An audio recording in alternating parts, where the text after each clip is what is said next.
The story begins with an old man walking through the forest all alone with a bottle in his hands. He is 60 years old, 42 of which he has dedicated to the criminal world. This place, Hangzhou, is considered a paradise on earth, and he had every chance to live like an emperor. If he hadn't gotten involved with the wrong people and ended up in jail, if he hadn't lost his leg out of stupidity, he was told many times that if he continued to live like this, he would definitely get a knife in the back and die ingloriously. That man was right. At one of the cancerous moments, he asked him to run. The old man wondered why Vansel had rushed to save someone like him. Suddenly, the old man's leg slipped to the side and he could barely stay on his feet. The old man was very scared. He was no longer young enough to be neutral about such abrupt movements. But it was not to be. He collapsed to the ground as if his legs had given out completely. Lying on the ground, he thought that having lived his life, living modestly, was not his style at all. With his eyes closed, the old man, as if resigned to his defenselessness, continued to lie on the cold ground. In utter despair, he thought about his past, which was filled with regrets, and these thoughts tired the old man out considerably. Resigned to his fate, he considered this outcome of events to be something he deserved. The snow-capped mountains and dark light brought even more feelings of oppression and hopelessness. The angry tone dispelled the thoughts about the meaninglessness of existence, and the view of the snow-capped mountains suddenly disappeared. The old man hit the long-haired guy from behind with all his might, reinforcing his action with a grunt. He clutched the mop in his hands, warning the young man of his brother's imminent arrival, which would come with the duty of cleaning soon. The young man looked in the mirror opposite him, not understanding where he was and how he ended up there. Surprise and confusion at what was happening flashed in his eyes. The young man jumped up, lifted his leg, and screamed when he realized that it was in place. The enraged man interrupted his reasoning, threatening that he would soon resort to physical violence if he did not get down to business.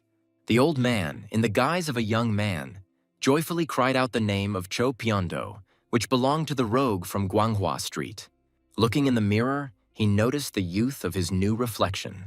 A look of surprise, or rather slight delight, flashed across his face, while the young man's eyes widened noticeably. He touched his so-called new face, lost in delight and unaware that Pyondo was still standing behind him. Swinging the mop, as he had promised earlier, he inflicted physical damage on him until the once old man, now in the body of a youth, fell to the floor and covered his face with his hands. Feeling the pain, the young man became convinced that everything that was happening was not a dream.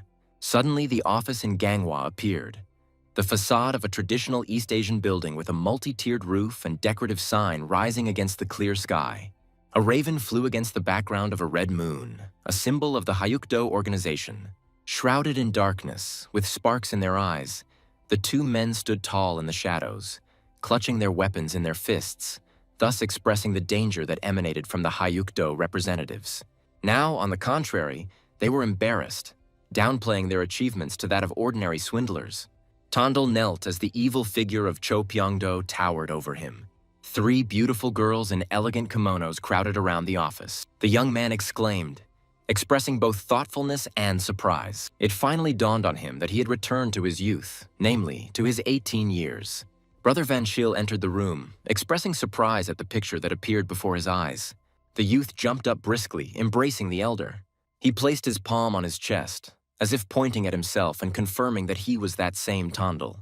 Pyondo grumbled again, saying something caustic in the direction of the youth. The brother defended the young man, disagreeing with Cho Pyondo's educational measures. There was an open notebook with filled pages lying on the table. The younger one smiled in response to the question, confirming his reading abilities. Cho again entered into an argument with Tondal, doubting his skills. Van Schiel was surprised that Do was able to grasp knowledge that was usually difficult to understand. Tondal smiled darkly, remembering that his brother had forced him to study difficult scriptures so that he would not be expelled after he became crippled. Brother gave Tondal the order to put the reports in order and Pendo to explain to him what was what. Pendo was infuriated by the youth's self-confidence, considering the job too difficult for him. The guy assured the man that he was ready to put his life on the line. There was not a drop of doubt in his abilities in his eyes. The men looked at the youth in surprise, not expecting such pressure. The brother looked at Do with inspiration. A red spark flashed in his eyes. Apparently, he expressed interest in such manifestations of will on the part of the younger one. Pendo held a red journal in his hands, and his voice trembled as he saw the writing. The man looked at each hieroglyph and could not believe his eyes. Tondal was open about the mistakes he had made in his writing, which he had to correct. Vansel laughed, pointing out that even someone as illiterate as he could see how organized the journals were. Pendo responded with envy to Du's praise, pointing out that he was no worse than him. Van Schiel was clearly pleased to have such a worthy employee, looking at the young man with a wide smile. Tondal was flexing his arms in excitement at the upcoming trip to the brothel. He began to think that what happened to him was his second chance at life. His eyes sparkled with confidence. Most likely he was determined to change everything. He devoted 42 years of his life to the criminal world, but he barely had 15 coins in his pocket. He was determined that this time everything would be different. He remembered all the gold and treasures that had eluded him. He recalled all those connections and fateful meetings that he had been unfairly deprived of. He decided for himself that this time he would definitely find himself at the highest peak of the night, with the greatest power. Suddenly, the building with a multi-layered roof, different windows, and a crooked sign above the entrance appeared again. He reasoned that representatives of orthodox sects and demonic cults were the classic protagonists of martial arts stories. The brother gave instructions to Pendo and Tondal to have the sign repaired by the time he arrived. The young man's face expressed self-confidence with a slight grin. The stairway to heaven was located in the Manhwa brothel where the boys were staying. The man greeted Van Schiel warmly and was pleasantly surprised by his appearance. Du reasoned that his good attitude towards his elders was due to the fact that he did not look down on people and always tried his best. The brother agreed that he had not been to the brothel for a long time, and the man who met them pointed out that he himself should visit the manager. Van Schiel introduced the young man to the man, who was surprised to point out that his brother usually didn't bring new people himself. The elder praised Tondal's skills, and the second man was surprised by his knowledge at such a young age. The men shook hands to introduce themselves. Chanyan announced that they had brought a new batch of wine from Shaoxing, inviting Van Schiel to come taste it. Tondal assured his brother that he could handle everything himself and sent him off to enjoy the wine. Laughing, the guy said that if he screwed up, the senior manager would correct him later, but for now, his priority should be talking to the head manager. The brother laughed, but still gave in to the younger brother's persistent argumentation. Pleased with the newcomer's intelligence, the manager and the superintendent went about their business. Tondal caught himself with an uneasy premonition that something unexpected would happen today. Noticing the fair-haired figure, the boy stopped with interest. He noted that the old man was having a hard time, because those at the bottom were forced to suffer. He thought about how, of all the trade deals, alcohol brought in the most profit. There was a certain thoughtfulness on his face. He believed that their office should also start running a profitable business. There was a certain illumination in his eyes, as if some idea had just appeared in his head. The thick, twisted rope began to break. Its ends were torn and fluttered in the air. The girl raised her head and saw large clay jugs with inscriptions falling from above, threateningly flying down, straight at her. A warning call came to her as she looked up at the jug rushing towards her. A white flash with sharp diverging speed lines appeared. Tondal covered the girl with his body, and fragments of a broken jug were visible on the floor. He let out a sigh of relief as the girl turned her dumbfounded gaze on him. He asked if the girl was okay, looking at her with concern in his eyes. She replied that it seemed like he was the only one who had suffered here. After assuring the stranger that he was okay, Tondal grabbed her hand to help her up. Du smiled sheepishly, noting that he was getting drunk just from the smell of alcohol, which could indicate its quality. The girl looked at him with wide eyes, and a blush of embarrassment appeared on her cheeks. Suddenly, people appeared from behind and called out to the girl as the owner, also expressing their concern for her. She tried to calm them down, telling them not to make a fuss. The young man's eyes widened, and he wondered what this address could mean. The girl was the mistress of the stairway to heaven. She introduced herself as Yeon Jaeyeon. The mistress ordered that her rescuer, in the form of Tondal, be escorted to the doctor. The girls took him by the arms, but the young man was embarrassed, refusing to go to the doctor. The girl watched them go with a slight smile and a blush on her cheeks. She said his name again, clearly thinking about something. Voices were heard coming from the brothel, talking about the young man Du. The hostess showed some interest in her new acquaintance, trying to find out about him from the manager. The subordinate was surprised that the mistress suddenly became interested in the man. The manager reflected on Do's personality, emphasizing that he gave the impression of a man with a history behind him. Du sighed with satisfaction, putting the glass of tea on the table and thanking for the bath. The girl asked the young man if he liked the tea, sitting down opposite him at the table. She offered to give him some snow tea to take with him, holding out her hand enthusiastically. Tondal persistently refused, arguing that the treatment provided was more than sufficient. She offered to do him a favor in exchange for a favor, and then excitedly raised her palms, afraid that the young man would misunderstand her words. While the hostess focused on her sudden feelings, which were completely unusual for her, Du said that he still had one request. He asked for only one thing, that the hostess forgive the mistake of the elderly man who was unloading the wine. She was surprised that his request was so insignificant and simple. The girl, crossing her arms, looked at the guy with some bewilderment, a blush appearing on her cheeks. She smiled, voicing that the young man was a good man and she would not blame the old man. But she immediately put forward her condition, which was that on his next visit to the Heavenly Pavilion, the young man would allow her to greet him personally. The manager eavesdropped on them from behind the wall, thinking about how Madame Liu hadn't greeted guests personally since the pavilion opened. Cho Pendo was engaged in a lively dialogue about how representatives of another organization wanted to compete with them, putting the ladder to heaven on the line. Van Shiel supported his opinion, pointing out that the bastard Guan Hebong wanted to take over their establishment. The brother was angry that if they refused the bet, Hebon would simply use force. Tondal watched them, and a memory arose in his head that in his past life, Baekdon had taken away the stairway to heaven. The Baekdong division had more influence than the Guanghua office. Du summed up his thoughts on the situation in the past and turned to Van Shil. He asked his brother to let him in on the details of the bet in question. A spark of confidence flashed in his eyes that he could now influence what he had not been able to do before.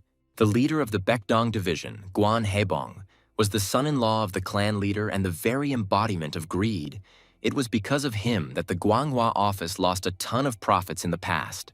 Van Shiel told of a certain old man, Gayum, who borrowed 15 taels of silver from Baekdon, and now claims that he has no money to pay and that the office's goal is to collect the debt from him.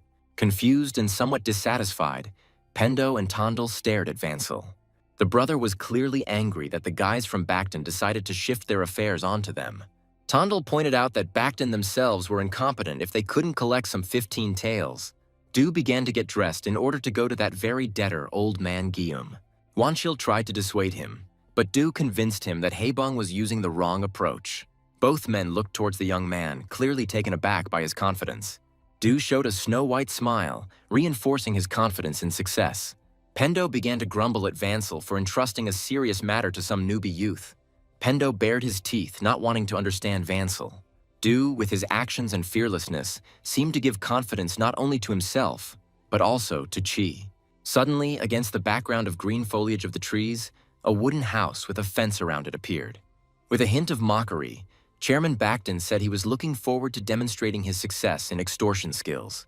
He also brought one of the new recruits from his unit, Chan Baekdong, with him to the meeting. Tondal politely asked how Chan was doing while he was awkwardly scratching the back of his head. Before starting work, both newcomers trained in the same squad. Guan asked who was standing next to Van Shiel, pointing his palm in his direction. The head of Baekdon said that if anything happened, he would be happy to take Do to his place. His face distorted into a vile, caustic, and even somewhat gloomy expression. On Do's advice, Chi raised the stakes, hoping to shake the debt out of old Guillaume, but if they failed, his wrist would be chopped off. Chan pointed out that he had taken an axe with him just in case.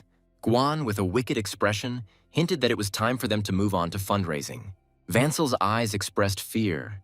He understood that Hebon had reason to be confident of their defeat. Du was confident that they would cope, and Guan would understand that he was wrong. A smirk flashed across Do's face, as he had already lived through this situation and knew the outcome in advance. The leader of the Baekdon unit pushed the door open with his palm, calling out to the old man. The debtor Gayum looked at them without interest and replied that he still had no money. Grabbing the old man by the hem of his clothes, Guan hinted a threat at him. Before observing this, he immediately realized that the man's open attacks were connected with his desire to take the ladder to heaven for himself. The old man sat on the floor, staring at the head of Baekdon, expressing confusion at what was happening. He asked how the old man's son was doing, to which he replied that he had no idea since he had disappeared a month ago. Tondal said that he had heard rumors that the debtor's son had gambled away a generation's worth of money. The old man expressed his fatigue from the constant attacks from various organizations that were trying to shake off the debt. Du asked to hand him the axe, to which Backton hesitantly asked why. The young man replied that he had the gift of clairvoyance, backing this up with his knowledge of the fate of Backton's sister. Chan winced in surprise, and many questions appeared in his head. He asked how Du found out about his sister, but he, as before, supported the theory about his clairvoyance. Guan shouted angrily, thinking that Du was simply supporting the rumors about Backton's sister, and ordered him to get down to business. Du looked gloomily out of the corner of his eye, indicating that he hadn't just started talking about clairvoyance for no reason. The young man stamped his foot hard on the floor, clearly planning something. He clenched the axe, moving his hand to the side, saying that the god of fortune was being used for personal gain. The old man clenched his teeth tightly, looking a little angry at what was happening. At that moment, Tondal struck the floor with his axe, creating blue flashes. The old man jumped up from his seat, shouting at the young man to stop. A red spark flashed in Hebon's eyes. He was surprised that old Guillaume did not flinch even when his arm was broken, suddenly reacting like this. Vanchil grabbed Guillaume from behind, shouting for him to go back. With a mocking tone, Tondal repeated the old man's words earlier, and suddenly, with madness in his eyes, looking down, he found something. Unexpectedly for the others, the silhouette of the same boy who had gone missing a month ago appeared in the broken floor. Vanchil stared questioningly, rhetorically asking if this was Guillaume's son. Even Guan's mouth dropped open in surprise, staring questioningly. Gum tried to calm his son, reinforcing his words by saying that the laws of the province would protect them. Sanjin looked at the young man with fear as Do voiced the rule that stood above all laws. The old man became furious, raising his fist and again trying to convince everyone that he had no money. Suddenly, fear flashed in the old man's eyes. He directed his gaze somewhere ahead. The sound of a scream of pain filled the room, and everyone was met with the image of Do standing with a bloody axe and Sanjin's severed finger lying on the floor. Tondal loomed over the boy, warning him that if he didn't open his hand, he would have to cut off his entire hand. Du continued to subtly threaten the young man, hinting that he would not stop at the little finger. Laughing, he gripped the axe tighter, threatening to cut off his genitals next. Suddenly, the old man shouted, wanting to stop Tondal's actions. Vanchil held the old man aloft until he promised to repay the debt. P. past Gayam never paid the debt, but simply deceived the unit, running away with his son in the night. Tals poured out of the bag. The old man finally gave in. Vanchil reread the document that confirmed their victory while the youth counted the taels. Guan objected, shouting that the use of clairvoyance was unacceptable. To the side of him, right into the wall, the blade of an axe slammed menacingly. He hiccuped in fear, to which Do replied that there was an evil spirit sitting on his shoulder. The brother looked with a grin at the situation developing behind him, while the young man squinted from a bright smile. He moved towards the head of the unit, asking for his trust so that he could help him. Vansil continued to watch the proceedings furtively, sweat appearing on his face. Tondal chased the chief with an axe, showing a certain madness in his eyes. Vanchil asked if Du really had psychic abilities. Chi didn't understand how he could have known where the old man's son was, but the young man calmed his interest by explaining that he had simply felt a cavity under the floor while he was walking. The man's mouth fell open in shock, and his eyes showed a lack of understanding as to how this was possible. Du believed that the old man had deliberately borrowed the taels in order to later escape with his son. Vanchil seemed to still want to believe in the boy's magical abilities. The sounds of glasses slamming against each other interrupted their conversation. Vanchil said that if a young man with such talents had gone to the organization's main office, he would have been snatched up. Tondal asked again, trying to understand what it meant to go to the main office. Kai explained that there was no hope for him, because after the death of the previous manager, he was no longer the same. He offered the young man his help in introducing him to the main office. Vanchil was confident that Guan would not let their victory go unnoticed. Du forcefully put the glass down on the table in response to the elder's words. Tondal thought he was too kind for such a big guy. The young man stunned Chi by saying that he would find a way to protect the ladder to heaven himself. They sat opposite each other, continuing their conversation. Du chuckled, saying that he loves to eat. Vanchil joked that because of the meeting with Do, his plan to kick the can down the drain completely failed. Before, he spoke with a hint about the unit's position. Vanchil explained that Guan was the headman's son-in-law, which made him value his family more than others, to which Do replied that if his wife left him, he could forget about his status. Tondal declared Haebong's wickedness, which should help to break up his marriage with the headman's daughter. He understood that if he caught Guan cheating and broke up his marriage with his wife, the company would still be in the black. Tondal promised that he would find a way to carry out their plan. The liquid refilled the glass as the men continued their dialogue. Du raised his glass, declaring that he would become the Emperor of Shadows.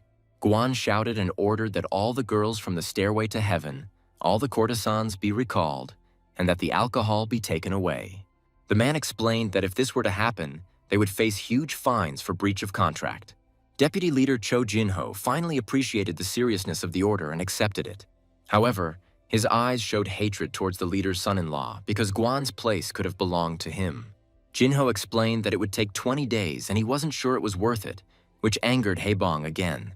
Hebong slapped Cho hard in the face, getting angry at the argument. Leaving his subordinates and deputy leader behind, Guan walked away quickly. Jinho's face darkened. He was now irritated by the antics of this bastard. Chan approached Do, asking about his magical abilities. With joy in his voice and face, he told that his sister had returned home, as Tondal had promised. Their meeting was not a coincidence. Du asked the young man to take him to the unit's apartments. The youth warned Du that Guan already hated him after winning the bet, and if they were seen together, it would be the end for him. Tondal frightened the young man by predicting his imminent death. He also specified that she would come from the sword, at which moment Du's face expressed madness. The young man became frightened when he tried to find out if the guy's words were true. He began to cry and ask for help, which is what Du wanted. Smiling at the boy's trust, Tondal was clearly pleased that the keys would soon be in his hands. Du was thinking about how Guan would soon be damaging the stairway to heaven, and it will only be possible to avoid this when he receives the keys from Baekdon. He tried to figure out how they could overcome a violent confrontation if necessary. Suddenly, male voices were heard, which were conducting a dialogue about the dress of the dwelling. The man in white clothes said that he would wait for good news. Chan Yusum looked at him with an indifferent gaze, and the scar on his lip made him look even more gloomy. The girl looked out from behind the door, turning to the man. She was interested to know if he would agree to the proposal. With a worried face, she looked at her husband, hoping that he would return to the army and not go against his beliefs. He replied that his military salary was not enough to treat her illness, and he could not live without her. To cure his beloved and earn money, he left the army and began to wander the world. However, his skills were not enough to be accepted into orthodox sects or security service organizations. A loud voice distracted them from their dialogue. Du asked if anyone was home. He introduced himself to Chan and asked about his identity. Yusum asked what brought the young man to his house. Du told him about the Red Tiger community, but the man was not very interested. Tondal invited him to join the community, quoting a salary to entice him. Yusum thought about the offer. The conditions were even worse than those of the previous community. However, he noticed that Do did not at all look like a minion of lawlessness, and there was something intriguing about him. He compared Tondal's personality to a sword in a ditch. Tondal cleverly noted that Yusum was not one of those who was used to working as a villain. The man was surprised, because it was as if Du knew and got to where he needed to go. He assured Yusum that their community would not demand anything impossible. With his hand on his heart, Tondal promised that Chan would not be forced to do anything he did not want to do. Yusum chuckled, asking what the outcome would be if he refused, as if challenging Tondal. Tondal looked at the man with a confident grin. He said they needed someone who could turn their rabbit hole in Guanghua into a tiger's den. Du assured that he would get Yusum into their gang at any cost. Van Schil promoted Tondal to a new position. Now he became the leader of their squad. Cho was furious with envy. He thought it was unfair to make Du the leader if he became a member of their squad 2 months later than Pendo. The young man looked into the room, trying to understand what was going on. Pendo, in anger, hit the young man with his shoulder and flew out of the room. He didn't understand what was going on until suddenly one of his subordinates pointed out his new status. The young man cried out in surprise, unable to believe the man's words. Tondal considered this a hasty decision that the other guys might consider unfair. Van Schil reassured Do, assuring him that their friend would calm down later.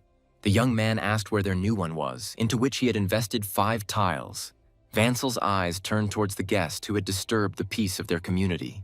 Tondal also looked with interest towards the culprit who interrupted their dialogue. He took a sip of his drink, emphasizing that the guest had arrived on time. Before their eyes, the silhouette of a man with strong shoulders rose up. It was Yusum. His eyes seemed to always express only the emotion of indifference. Vansel emphasized the menacing image of the young man.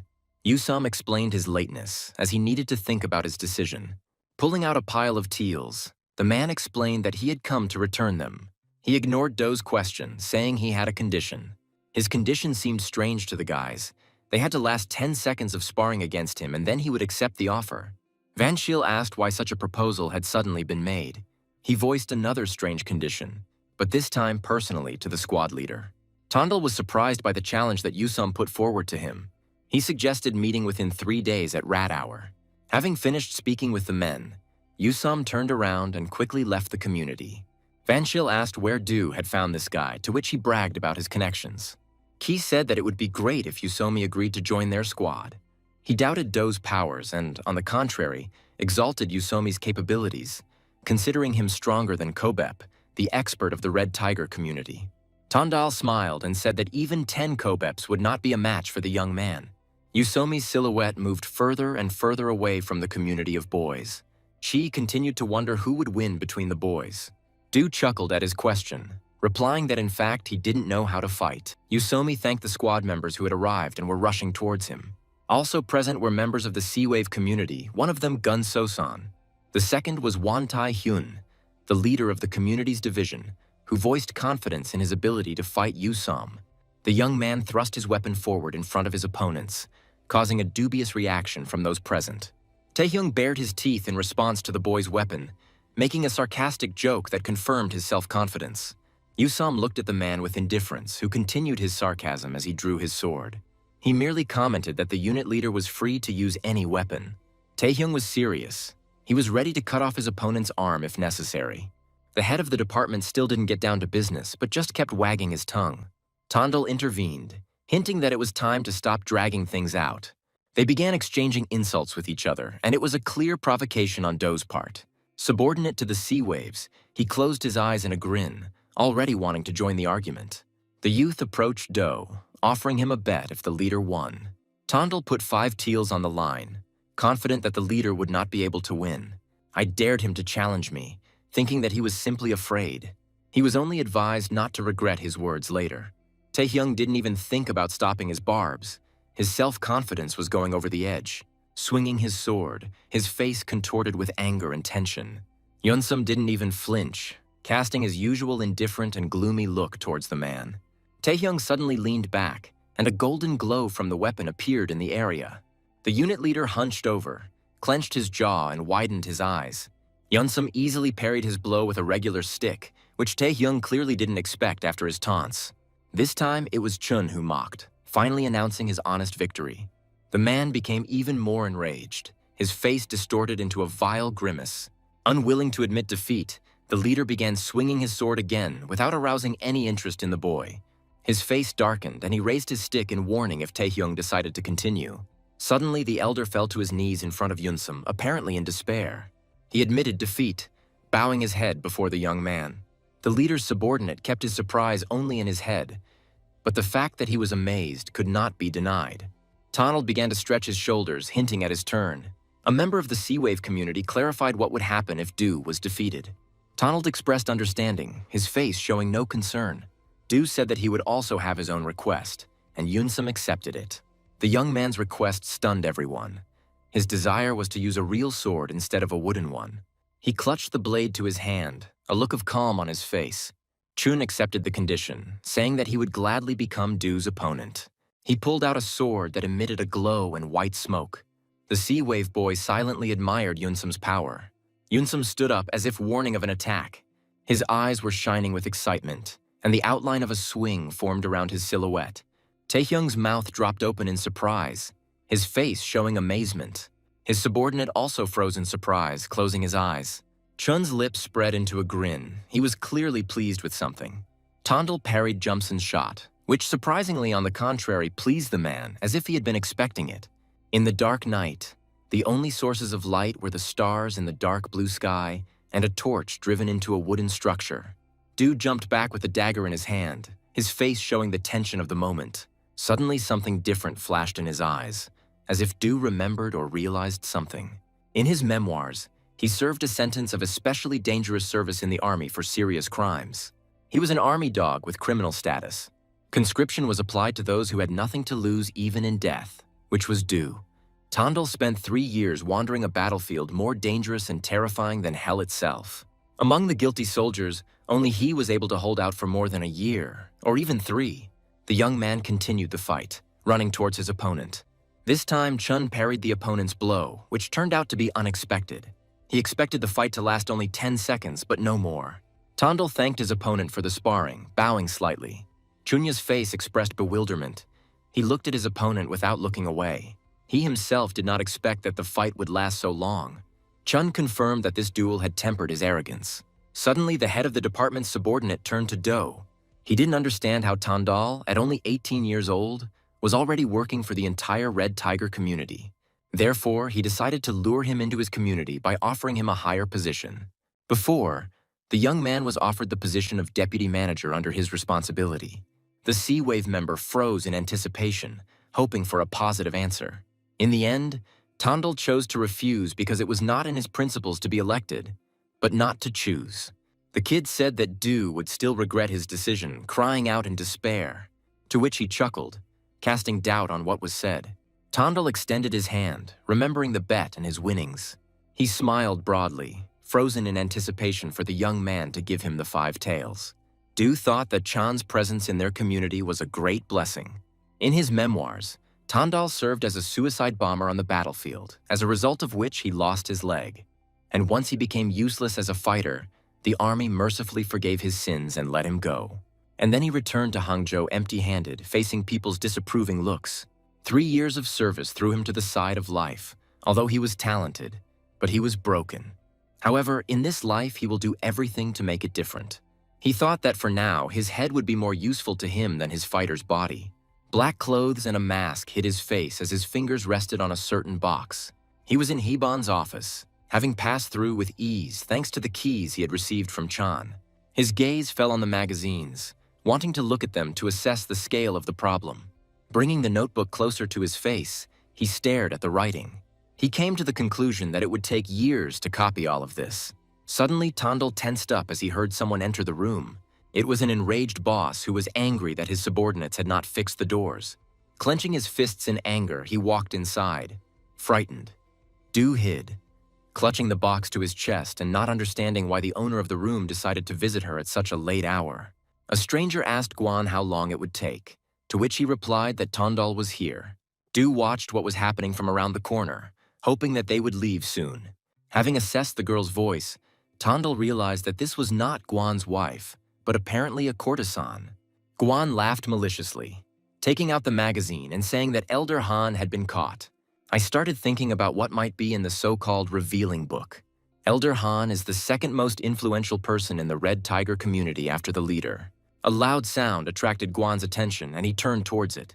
Tondal also tensed up, not immediately realizing what had happened.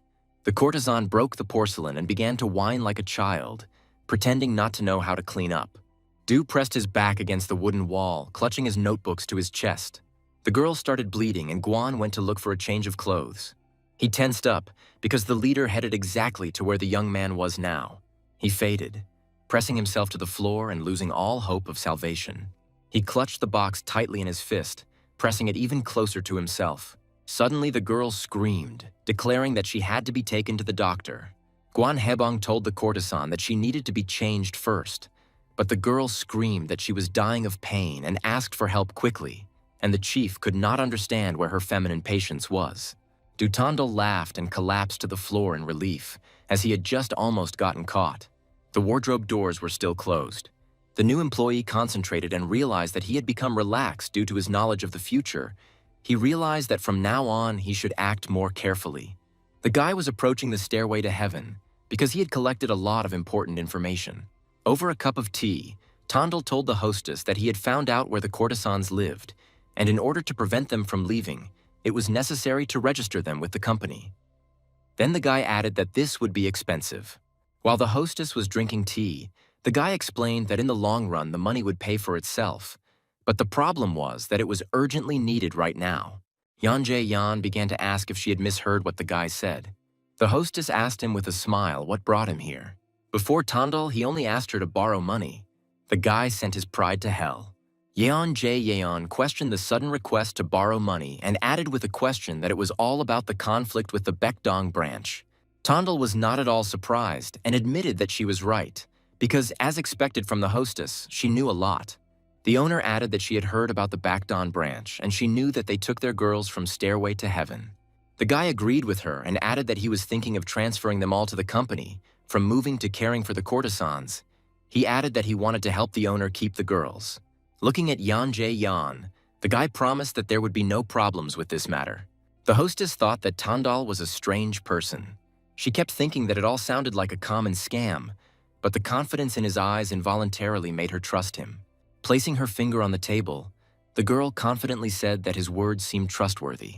Looking at Du Tandal, she added that if we were already talking about this, then why not help each other? In turn, the guy exclaimed that he was ready for anything. The hostess asked the guy with a smile if he knew what Sagaju was. Before Tandal, he had tried this precious drink only once in his past life. He recalled that one bottle cost as much as 2 taels of silver, and it was also extremely highly valued because demand exceeded supply. Yeon Jae-yeon really needed a supply of this alcohol, but she couldn't come to an agreement. The owner told the guy that if he could provide this drink, she would fulfill his wish, and the guy only added that it was as much of a bummer as sparring with Chanae Yu-sam. The guy looked at the bench and thought about squeezing them out, according to the good old traditions of the criminal world. But at that moment, he realized that such methods were unacceptable for partners in work. Tandal could have flown for a long time in his thoughts, but he was abruptly interrupted by someone else's question. The old man began asking the guy what he had forgotten in this shop. The old man introduced himself as the owner of this shop, and his name was Gwan Pyong-shun, and the boy introduced himself in return. The old man's face changed abruptly, and he looked at the young man in surprise. The old man sharply asked the young man if he remembered him, but the boy was confused and didn't even know what to answer. Memories flashed in the boy's head. He exclaimed loudly, thus making it clear that he remembered the old man. Tandal remembered that this was the old man who was unloading the cart. The old man only looked up at the young man and added that it turned out he wasn't so blind after all. The old man began to move away, but the young man continued to speak because he was surprised that the old man remembered him. The young man began to ask him questions because the owner of the shop had suffered earlier. Gwan Pyong-sun moved further and further away from the guy and began to say that he was curious about what kind of brothel it was that had been hunting for his alcohol for over a year. Tandal only asked in surprise what they were talking about. The young man, looking after the old man, began to speak and understand that the old man was then an undercover spy. But the old man only grinned and said that he called this testing the waters. Gwan Pyong-shun recalled the past and asked the guy why he asked the owner not to punish the old man.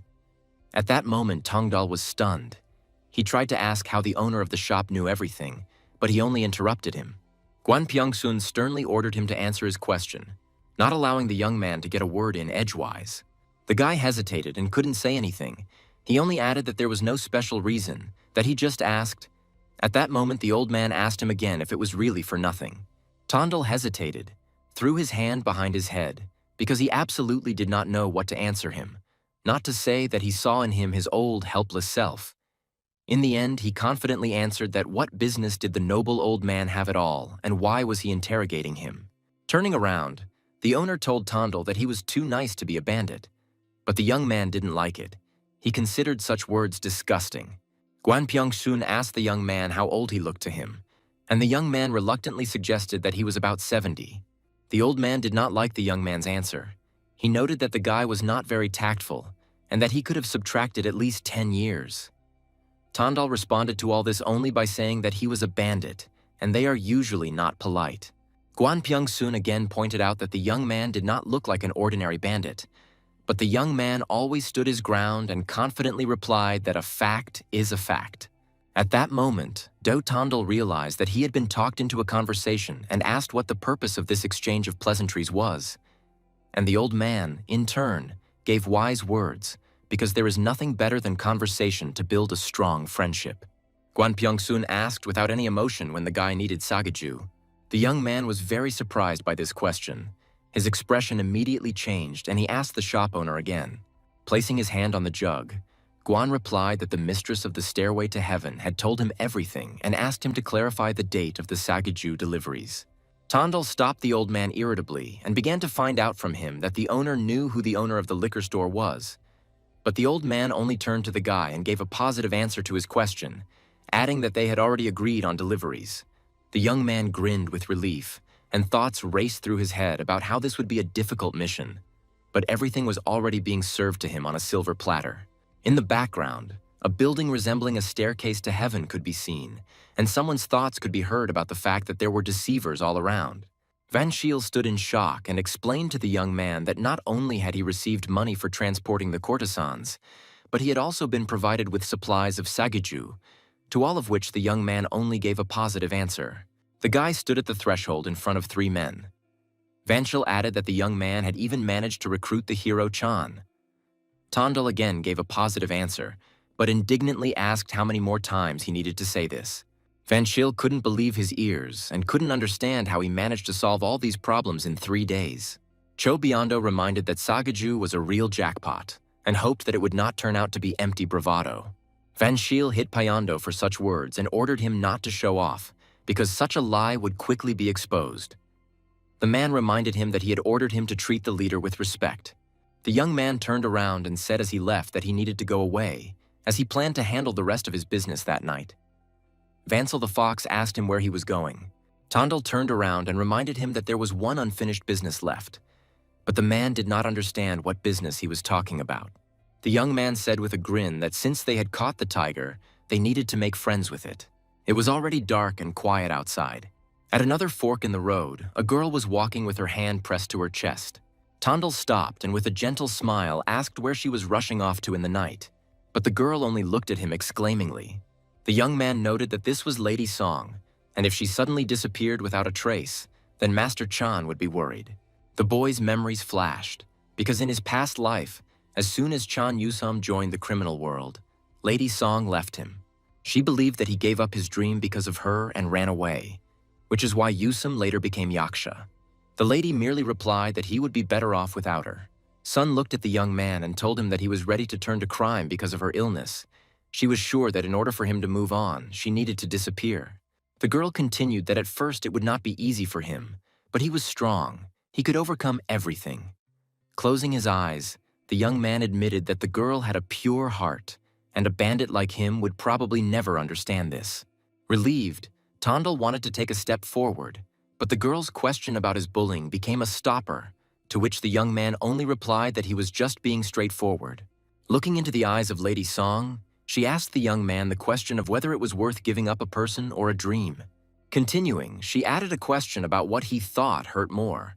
The guy took into account how far Sun could go and offered to listen to his short story. Tondal began to explain that it was only because he worked with someone, but not everyone was ready to become his ally. The guy added that in this matter, one should not skimp on support. He would not like to see Chan Yusum broken immediately after he joined the company. The guy added that the story would be a bit boring because it was about a bandit who lost his leg. He calmly told his story, and to be precise, it is a story about his past life. Tondal continued that at the age of 60-something, he froze to death in the snowy mountains. The young man added with a grin that it was an idiotic death. The guy continued that if the bandit had not lost his leg, his life might not have ended so tragically. Listening to the lady say that it was a sad story, the young man did not deny it, but on the contrary, added that it was sad, and yet it was worthy of mention. The girl didn't understand anything and apologized questioningly. Dutongdal explained that the loss of the lady for Master Chan could be equivalent to the loss of a leg for that old man. Sun asked the guy again, because in her head she was like a leg to the master. The young man only confirmed her words and added that she was even more to him. Lady Song explained that she simply couldn't find the strength to stay with him after he had wasted his dream. The young man reassured her, saying that in life things don't always turn out the way you want. The guy continued to explain to her that the only difference is how you are ready to bear your cross. He explained that she was throwing away her cross and leaving it entirely to the master. Looking at the upset girl, the guy added that it would be better to bear this cross together, staying next to him. After this conversation, the girl answered the guy that listened to him. The leader of the squad, she is becoming some kind of nasty woman. Tondal merely added calmly that she could continue on the path she had chosen. As a result, Song Hye-min returned to Chan, who was already looking for her everywhere. Her escape was a thing of the past. From now on, the master will not turn to the path of Yaksha. Tondal and Payando congratulated Wansel on her 30th birthday. The man was holding some shoes on a pillow and, confused, asked what kind of shoes they were. The young man only remarked that they were boots. Van Schil angrily asked why they hated him so much, what kind of consumer goods they gave him for his birthday, and the young man only added that he didn't look like a man with money, that they hadn't even given him his monthly salary yet. The man reminded him of the 5 tiles he had won from Gun So-san, and the boy merely grinned and replied that he had spent them 100 years ago. Tondal went into more detail about how 2 had gone to find Master Chan's refuge, and 3 more to treat his dear wife. Van Schil clarified that he wasn't talking about Lady Song. The man was surprised that he spent 3 taels on the doctor. He didn't understand what was behind that, and the guy just added with a grin that it was the Dark Doctor. The man simply exclaimed upon hearing about the Dark Doctor. He asked again if he was talking about those who treat bandits and venereal diseases and courtesans. Van Schil started shouting at the young man. He didn't understand how it was possible to pay 3 taels to a charlatan. The guy stopped him and added that he would understand himself when he found out who it was. The man continued to ask rudely who it was, and Tondal turned around and repeated that he could find out for himself. The young man began to leave, and when asked where he was going, he replied that he needed to invest in the future. The guy walked and thought that if it weren't for Vansel's birthday, he wouldn't have remembered anything, because usually bandits don't care about the death of magistrate officials. Approaching the required area, Tondal decided that if he saved this man, it could change a lot, and it wouldn't hurt to establish relations with the magistrate. As he approached the turn, the boy recalled that the murder had taken place in the Misi area. The young man tried to say something about the location of the incident, but his gaze stopped on something. Tondal looked at all this in rage and began to shout at the scoundrels, because he did not understand what was going on there in broad daylight. 3 men stood over the guy on their knees, putting pressure on him and telling him that if he was from the magistrate, then he could consider himself tough. It was the official Yan Xuan. He answered these bandits that they still knew him and continued to make attempts on his life. The offenders continue to pretend that they don't know him, and on this basis they say that they can cut his throat. The bandit has already started to swing his sword, but then the official exclaims that no matter how much they are paid for the murder, he is still ready to pay twice as much. Tondal leaned his back against the edge of the alley, turned his back, and with complete confidence and calm began to say that this official was a pathetic type, and if he was going to bargain, then let him offer 10 times the amount. Yan Shen, hearing these words, exclaimed that he was ready to pay 10 times more, and the young man only grinned and noted that he was a quick learner. This did not stop the bandits, and one of them shouted in rage that it was enough to grovel. He shouted for him to die already.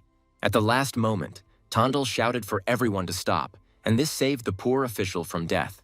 Everyone wondered who he was, but the young man simply replied that he was just a passing bandit.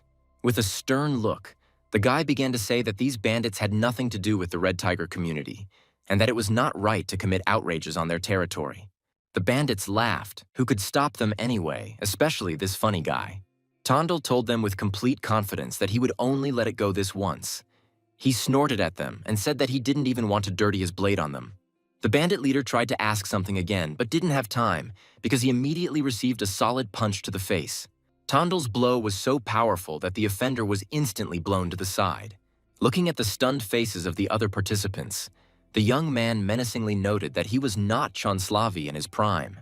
The official glanced warily at the potential killer who had flown away. Raising his fist, the guy added that he was not much inferior to him.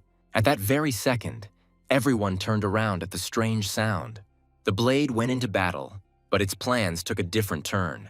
There were 2 bloody bodies lying on the ground, and only Tondal was not at all dirty.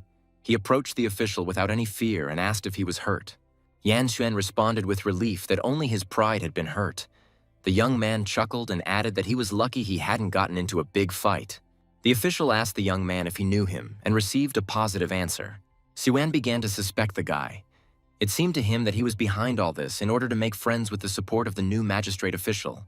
Tondal said sarcastically that he was half right and that he had a rich imagination. The official wanted to make sure of this and ordered the guy to kill these degenerates, if they were not in collusion, and the guy was ready to do this. The guy decided to ask if everyone should be killed, but the official only asked if he was serious. Xuan decided to change the subject and asked what the name of his savior was. The boy briefly replied that he was Du Tondal. The official continued asking questions and asked where he was from. Tongdal only replied that he was the leader of a detachment in the Red Tiger community, that this was the office on Guanghua Street. The official introduced himself and asked the young man if he thought there was a criminal gang behind them. The young man replied that it was entirely possible and offered to help investigate the case. Yanshen refused, adding that he was not stupid enough to get involved with criminals, and the young man only added that he would be choking on blood right now if it weren't for him. The official decided to clarify which of the 6 government departments posed the greatest threat to him. Tandal tried to answer him that it was strange to ask such a question of a bandit, but he didn't have time to finish because other thoughts distracted him. He continued that the security department was the most corrupt, and that was why the root of evil was in it, and the public department had too good a reputation for that. Yanshen responded with understanding, but immediately asked the next question about which of them earned the most. Tandal's face changed, and he didn't even know what to answer. The official said through laughter that he was just joking and added that he would return the favor if possible. Looking at the official, the thought flashed through the guy's mind that this didn't look like a joke. He wondered if he had made a mistake in saving this man. There was a man standing near the building looking straight ahead. He said that alcohol today is absolutely killing you. It was the elder of the Red Tiger community. Tandal turned to the man and greeted him with great respect. Han Dongsan asked if the boy was from this community, to which the young man replied that he was Do Tongdal, serving as a squad leader at the Manhwa office. The elder understood who he was and added that he knew him as a newcomer who had wiped Guan Hebon's nose. For the young man, this was an honor. Han said that he thought Guanghwa's office had no business there and that he had come for services. But the young man replied that he did not have the means to run such a high-class brothel. Looking at the elder, Tandal added that he had simply come to talk to him. The young man began to say that he felt that Li Dare of Guan Heblin's unit had found some incriminating evidence against him. Tonadal asked again in shock, but the boy only replied that he had pocketed a lot of money. The elder asked with disdain what the young man was talking about. Tandal merely apologized and said that if he didn't understand him, then they had nothing to talk about. The young man began to walk away proudly with the thought in his head, because he understood that now everything depended on who had the biggest egg. Clutching his head with his hand, the elder called out to the boy. The young man turned around with a sly smile, because it was very easy to carry out this manipulation. Khan noticed what an impudent boy he was, because the boy threw the bait and immediately began to leave. He made it clear that he was ready to listen. Tandal began to talk about how Guan Hebong knew about the embezzlement of funds and that he described it in detail in his exposé book. The elder asked the boy whether he had seen the book himself, to which he replied in the affirmative. The elder rightly noted that Tandal would not have told this out of the kindness of his heart. He asked what this boy wanted. The young man politely asked to appoint Brother Van Shiel as the leader of the Beacon unit. The Khan was taken aback by the young man's request and asked about the seriousness of his intentions, and Tandal gave a strictly positive answer. Donson began to explain to the young man that even if he was an elder, he still could not simply change the leader. He added that even the leader of the organization would need clear reasons for this action. The young man understood Khan's words, but added that he had provided the appropriate reasons, and the elder thought about it. Dutongdal began to state the facts that Guan Hebong would soon fall out of favor with the community leader due to problems with women. The elder crossed his arms and asked in surprise that Guan Hebong had a mistress, but the boy added with a grin that it would actually be strange if he didn't. The elder became wary and said that knowing something and catching it in action are two different things. But Tandal, with unperturbed confidence, continued to stand his ground and prove that if he had not been sure that he could expose him, he would not have come to the old man. The elder, looking at the guy, caught himself thinking that he had an incredibly confident and unperturbed look. He considered him an interesting boy. Dongsan was completely pleased with the young man and added that if Guan Hebong fell and his revealing book fell into the hands of the elder, he would be happy to help the boy. Placing his hand on his chest, the boy expressed gratitude to the elder and wanted to ask him one more question. The young man asked if the elder had any relatives who were planning to go to the mountains soon. Khan didn't answer, but just looked at the boy strangely. The old man's gaze was due to the fact that the day after tomorrow his daughter-in-law was going to go up to the Heng Temple to pray for her son, and he did not understand how the young man found out about this. And around this time, a tragedy will happen near the temple. A woman will be mauled to death by a tiger. But Tandal had the idea that his daughter-in-law probably hadn't even seen the tip of this tiger's tail. The only thing the young man said was that he saw the impending threat of a tiger attack on the elder's family. He advised the girl not to go anywhere for now, and Khan only asked in surprise that the boy was also making predictions. Placing his hand on his chest again, showing his sincerity, the boy said that it seemed the elder had not yet heard that he had the gift of clairvoyance. At the same time, Song sat with the doctor and thanked him, because she had become much better recently. The doctor only said that he was paid 3 taels, so he just did his job, and an unpleasant surprise appeared on the girl's face. She repeated the amount, and then, realizing that she had said it out loud, she apologized, because she could have upset the doctor. The man didn't show any reaction, and only added that it was a natural reaction. He continued to talk about the strange bandit who gave such a sum to a doctor who, in turn, treats venereal diseases. A pleasant girl came into the room and asked the lady if they had finished therapy. Sun was surprised that she had waited so long and added that she could get there on her own. The maid of honor answered negatively and reminded her that she was paid to serve, so she was obliged to do her job. The girl added with a grin that such alleys are dangerous even in daylight. Both girls heard a piercing scream and immediately froze. The maid of honor peered cautiously around the corner. She noticed a guy standing there and indignantly asking the lying and beaten boy if they were the ones hanging around near the stairway to heaven, thereby annoying the staff. The beaten guy had no choice but to swear that they would never come near him again. The young man took a swing and added that it would be better if they spread rumors about what happens when you get involved with the company. Both girls saw how the guy punished his offenders. Im Chunran suggested going another way. The guy turned around and asked the lady how her treatment was going and if everything was okay. Sun, looking down, admitted that she had to say something. The guy wondered about what had happened. Turning around, the guy heard the lady talking about the leader of the Do Squad, who had seriously interceded for him, and in an instant he turned back with a serious look. Stairway to Heaven has often encountered problematic kids, from ordinary drunks to those who deliberately cause trouble. But after Chan Yusum started guarding the establishment, everything changed. He drove away all the rabble without making any unnecessary noise because he did not want to really harm people. But unfortunately, in the criminal world, the soft-hearted were never welcomed, because good will never be repaid with good. The lady began to say that her conscience was beginning to torment her. She added that the leader of the squad was doing what the guy himself should do. The young man apologized sadly for causing trouble, but the girl interrupted him and explained that he should apologize to the squad leader. She ordered him in a serious voice to do his job properly, but she held his hands. Looking the guy straight in the eyes, she added that if he couldn't do it because he was bound by past beliefs, then it was unfair to the employer. The guy asked again with surprise that she didn't mind that she would have to see him in an unflattering light. The girl just nodded approvingly. Looking up, she added that it just so happened that she was now the wife of a bandit. The elder exclaimed that Tandal had saved his daughter-in-law's life.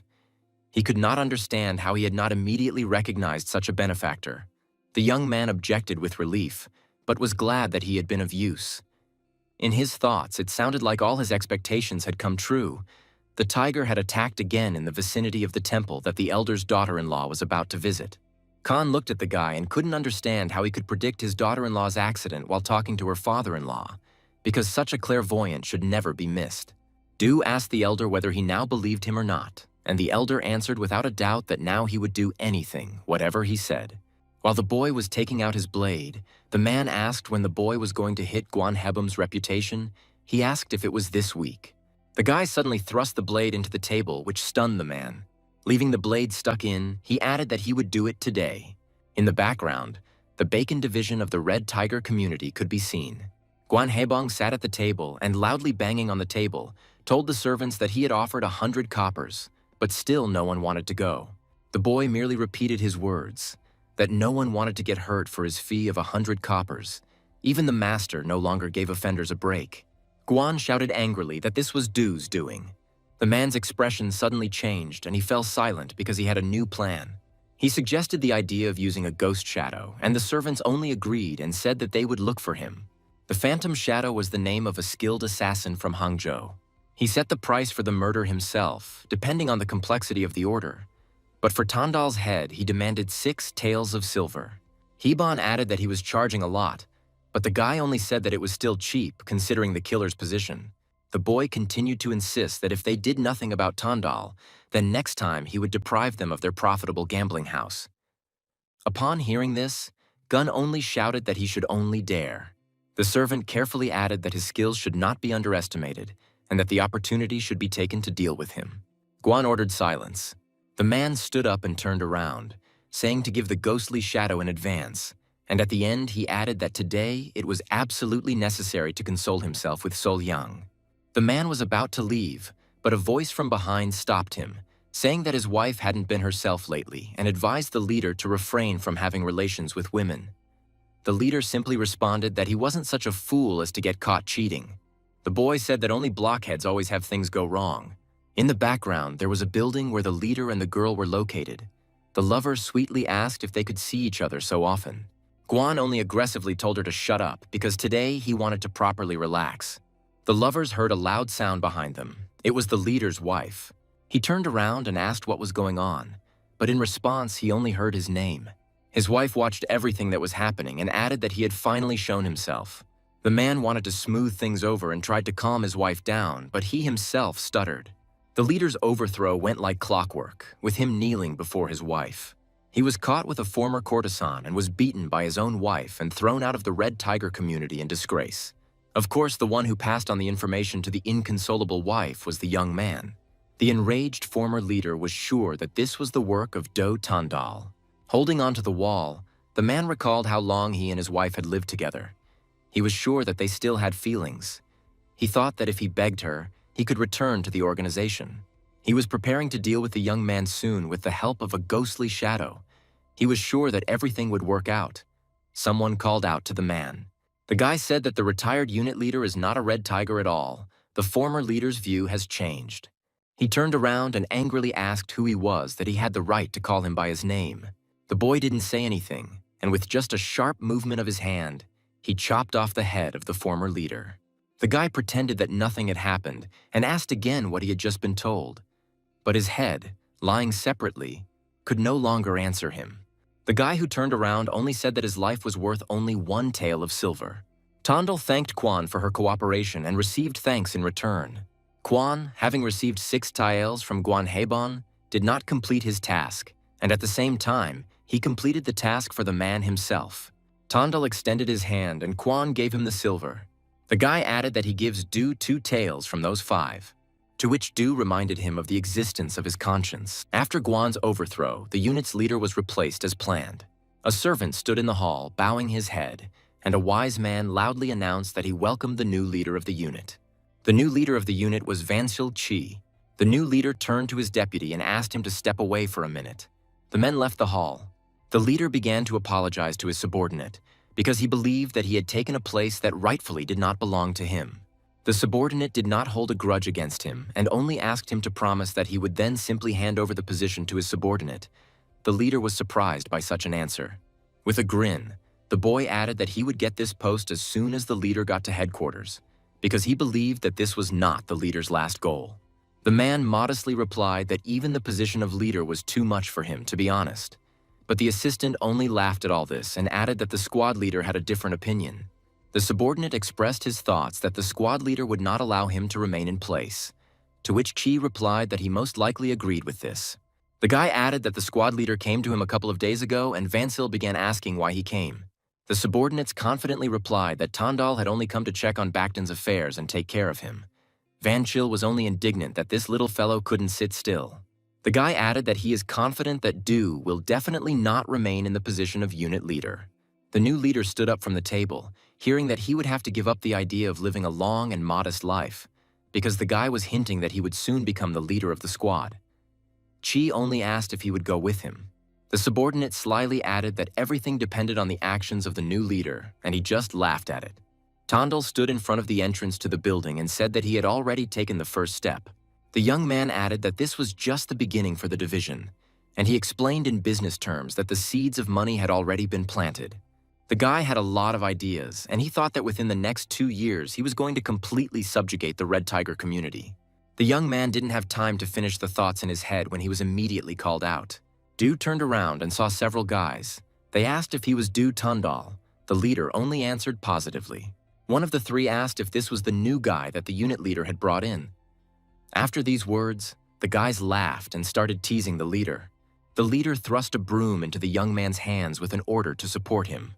The guys started telling Du to get busy since he was late for work. One of the guys looked at the other and said that he thought Tandal was no longer fit to sweep, since he was listed as the leader of the squad in the office, to which the second guy only looked at him questioningly. One of the men got angry and started saying that even if Do was in charge of the dump, it didn't mean anything in their unit, and he slapped the other one. The young man thought that the way they were trying to pressure him looked cute, but decided that it would be better not to show off for now. Tondal turned his attention back to the boys. Someone stood behind the guys and indignantly began to say that he didn't know their names. Placing his hand on one of the men's shoulder, he informed them that they had already seriously screwed up. It was Vansel who, ruined, ordered to repeat everything they said, because the guys meant that the office was a dump. The verbal altercation came to a logical conclusion. It was quiet and clear near the building. Kai told the young man not to worry about what happened today, because he should have taken care of the other person's status in advance. The offenders knelt with their heads bowed and heard that Jinho was preparing to teach them wisdom, and the young man responded to all this by saying that they would only prolong the insult for this. Tondal added that no one should worry, and he would sort it out himself, because they would soon stop wagging their tongues, and the leader was only surprised by his confidence. He added that if he had not been capable enough, he would have lived a long and modest life as he had been told. Vansel explained that he has a different opinion and intends to live long and in style. On the street, 3 guys and Tondal were pestering a girl, saying that if she delayed payment, they would not guarantee the safety of her shop, but she only made excuses that business was not going well. Vansel assigned these guys to a squad of 5 solvers and appointed Du as their leader. They were assigned to Xianghua Street, which is located right next to the casino and the alley with courtesans. One of the guys was indignant why the squad leader wasn't participating. Wasn't he supposed to set an example? Another fixer laughed and said that the new leader needed to be given time to get used to the situation. The 2 decided to move away and complain that they had to call some youngster a leader. They decided that he was a cowardly puppy. I was inspired by the idea of taking up their education. Closing his eyes, the young man mentally calmed himself down. He understood that he needed to be patient for a little while. The Black Dragon community announced that a major confrontation with one of the 4 factions would unfold in 3 days. A long, grueling battle will end with the victory of the Black Dragon community, and the Red Tiger will be forced to give up 30% of the territory. It seems that around this time Chan will be stabbed in the back, which will kill him. But of course, Du Tongdal will not allow this to happen in this life. 3 long days passed. Yan Yan exclaimed that she hadn't seen the young man for a long time. The guy agreed with this and added that since he moved to Bakdon, he had not had the opportunity to visit the stairway to heaven. The hostess, smiling, added that now she would have to order bodyguards if she wanted to see the young man. The hostess asked why the young man had come to them today since he wasn't a client, and the guy replied that even a bottle of local wine cost as much as a month's salary. Du explained that he had come to borrow Master Chan.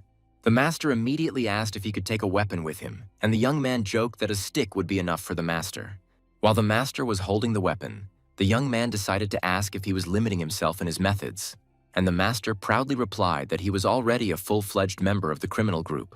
Tondal was surprised and asked if everything would be all right with the master's name, but the man did not give a clear answer, only hinting that everything suited him. The master nodded approvingly and laughed at the young man's words about the difference being small. Someone was approaching the door while the boys were discussing how the difference between a tiger and a cat is only in size.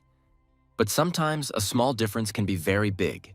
The large, heavy doors swung open with a bang, and the man who burst in started calling for the leader of Do. He indignantly asked where he was going, and the young man only asked what had happened. The man began to explain that the Black Dragon community had attacked Manhwa's house and that the order for mobilization had already been given. The leader turned around and asked when this order had been given, and the man began to say that it had happened about an hour ago and that 3 units had already rushed there. He thought about the time and decided that the fight was probably already over. The leader continued to talk about how there was no need to rush, that they would get there in 15 minutes. But the man who had burst in did not like this. He insisted that everyone hurry up. Tondal only calmly replied that if he was so uneasy, then he could go first. After hesitating, the man replied that he had to deliver the message to others. Turning around, he began to walk out and heard urging words behind him. In his head, he had it in his head that the leader was acting stupidly, that he would be crushed into a pancake for being late. The master and the leader were again reminded that they needed to get moving, but they remained silent. The master asked Du if he knew that an attack was planned for today. On the way, the leader said that rumors had reached him, but he didn't really believe them, but it turned out to be true. Upon hearing his answer, the master only asked why he was in no hurry. The leader responded condescendingly that the result could no longer be changed, and since this was happening, what was the rush? Chanya only added that he had never met such an eccentric in his life, and the young man asked again about the eccentric. The man remarked that although he was an eccentric, he was glad that he had the good fortune to become friends with him. The young man said with a laugh that it was an honor for him. The leader remarked that the master should not deny his words later, but this only made Chanya laugh. Opening the door, the master admitted that these were his words. But right there in front of the guys was a crowd of people, and there were mutilated faces lying on the floor. In the Black Dragon community, Guan Changsok sat in the center of this crowd. He said inquiringly that these were fresh faces who had arrived. The leader looked around the room and realized that the people in black robes were from the Black Dragon community. Du, despite his young age, looked them all sternly in the eyes. But looking down at the floor, he noticed that most of his community had been mercilessly beaten. Turning his gaze to the left, he assumed that the people in blue robes were warriors. Changsok continued to sit on the chair with an unperturbed face. Looking at the boys, he asked if there were really only 2 of them. He added that they should not be afraid, and he was ready to wait for the rest. Putting his hand on Tandal's neck, he said that the 2 of them were more than enough, and he suggested that they not waste any more time. Guan's gaze changed to a more stern one. He slammed his weapon on the floor and laughed loudly. He thought they were a bunch of cowards, and the red tiger had some tough nuts lying around. The leader looked at the floor and saw a familiar face. He called out to the guy, and it was Baekton. Before he gave him the order to drag the wounded and everyone who was still moving aside, the guy did not agree with the squad leader. The Black Dragon's subordinates asked if he could serve these 2 guys to the table. Guan approved of his question and said that it should be in the best possible way. The subordinate raised his weapon in front of him, his face completely devoid of any emotion. Tandal took out his blade. The Black Dragon chief's gaze changed dramatically. After all, his subordinates instantly scattered in different directions. Guan felt furious, but at the same time he was surprised by the guy's actions. His team was stunned by what was happening. He only reminded them that he asked them not to waste other people's time, and then he confidently called out the 3 show-offs. The leader and master inspected the Black Dolphin's crew. The young man thought about whether he should kill both of them at once, but the master stopped him and said that the 2 belonged to him, since he needed to get into shape. Tandal accepted that he would have to give in, and the master staked out 2. The guy from the enemy community was outraged that they had the nerve to joke at such a moment. He began to wave his weapon and shouted that their arrogance knew no bounds. He tried to attack Do Tandal, but he dodged it with an impassive face. The guy made a few more attempts, but they were unsuccessful, and then he began to think that there were movements going on here that were not typical of ordinary bandits. Holding the blade in my hand, I repeat in my head the thought that at the beginning of a new life, this was his first battle not for life, but for death. Tandal exclaimed with a furious smile that he considered what was happening to be ideal. The enemy continued to try to attack the leader, saying that he was very fast. Another attempt was unsuccessful, and the young man raised his blade. The Black Dragon's team stood in bewilderment. The young man's opponent did not understand what was happening. Several weapon strikes flew past his face, and then Tandal, on his first try, clearly hit the guy. The offender immediately collapsed to the floor, and the young man walked around him. The only thing he heard was the retreating sobs of his opponent. Master Chan looked up and realized that everything was under control there too, because a crippled body was already lying in front of him. Changsok jumped up from his chair and asked who these young men were, but the boy only replied that he was the leader of the Du Tongdal squad from the Baekdong division. Guan decided that the young man was a liar. He could not believe that a simple bandit could handle 3 bloody swords. The man asked what sect they were from. The leader turned to his subordinate and asked him with a grin to tell the story. Little Baekdong revealed that Chief Tongdal is the leader of the 5th squad of the Baekdong division of the Red Tiger community. Du added that mentioning the sergeant was unnecessary and asked if Guan had heard this, but the man simply asked what such fighters were doing in the bandits' lair. Guan continued to talk about how someone like Tandal was in charge of a small unit, adding that no matter who the unit leader was, it was still too much. Then he held out his blade in front of him and ended the empty chatter. Looking the enemy in the eye, the young man gave him a choice, to surrender or to give in. Changsok just laughed. He added that in the world of mercenaries, surrender was equal to death. He threw down his weapon and asked to be gentle with him. Putting his fists in front of him, he shouted that he was ready to fight, but ordered him not to draw his weapon. The scene changed, and the young man recalled that in his past life he knew him only from rumors that he was a cruel man.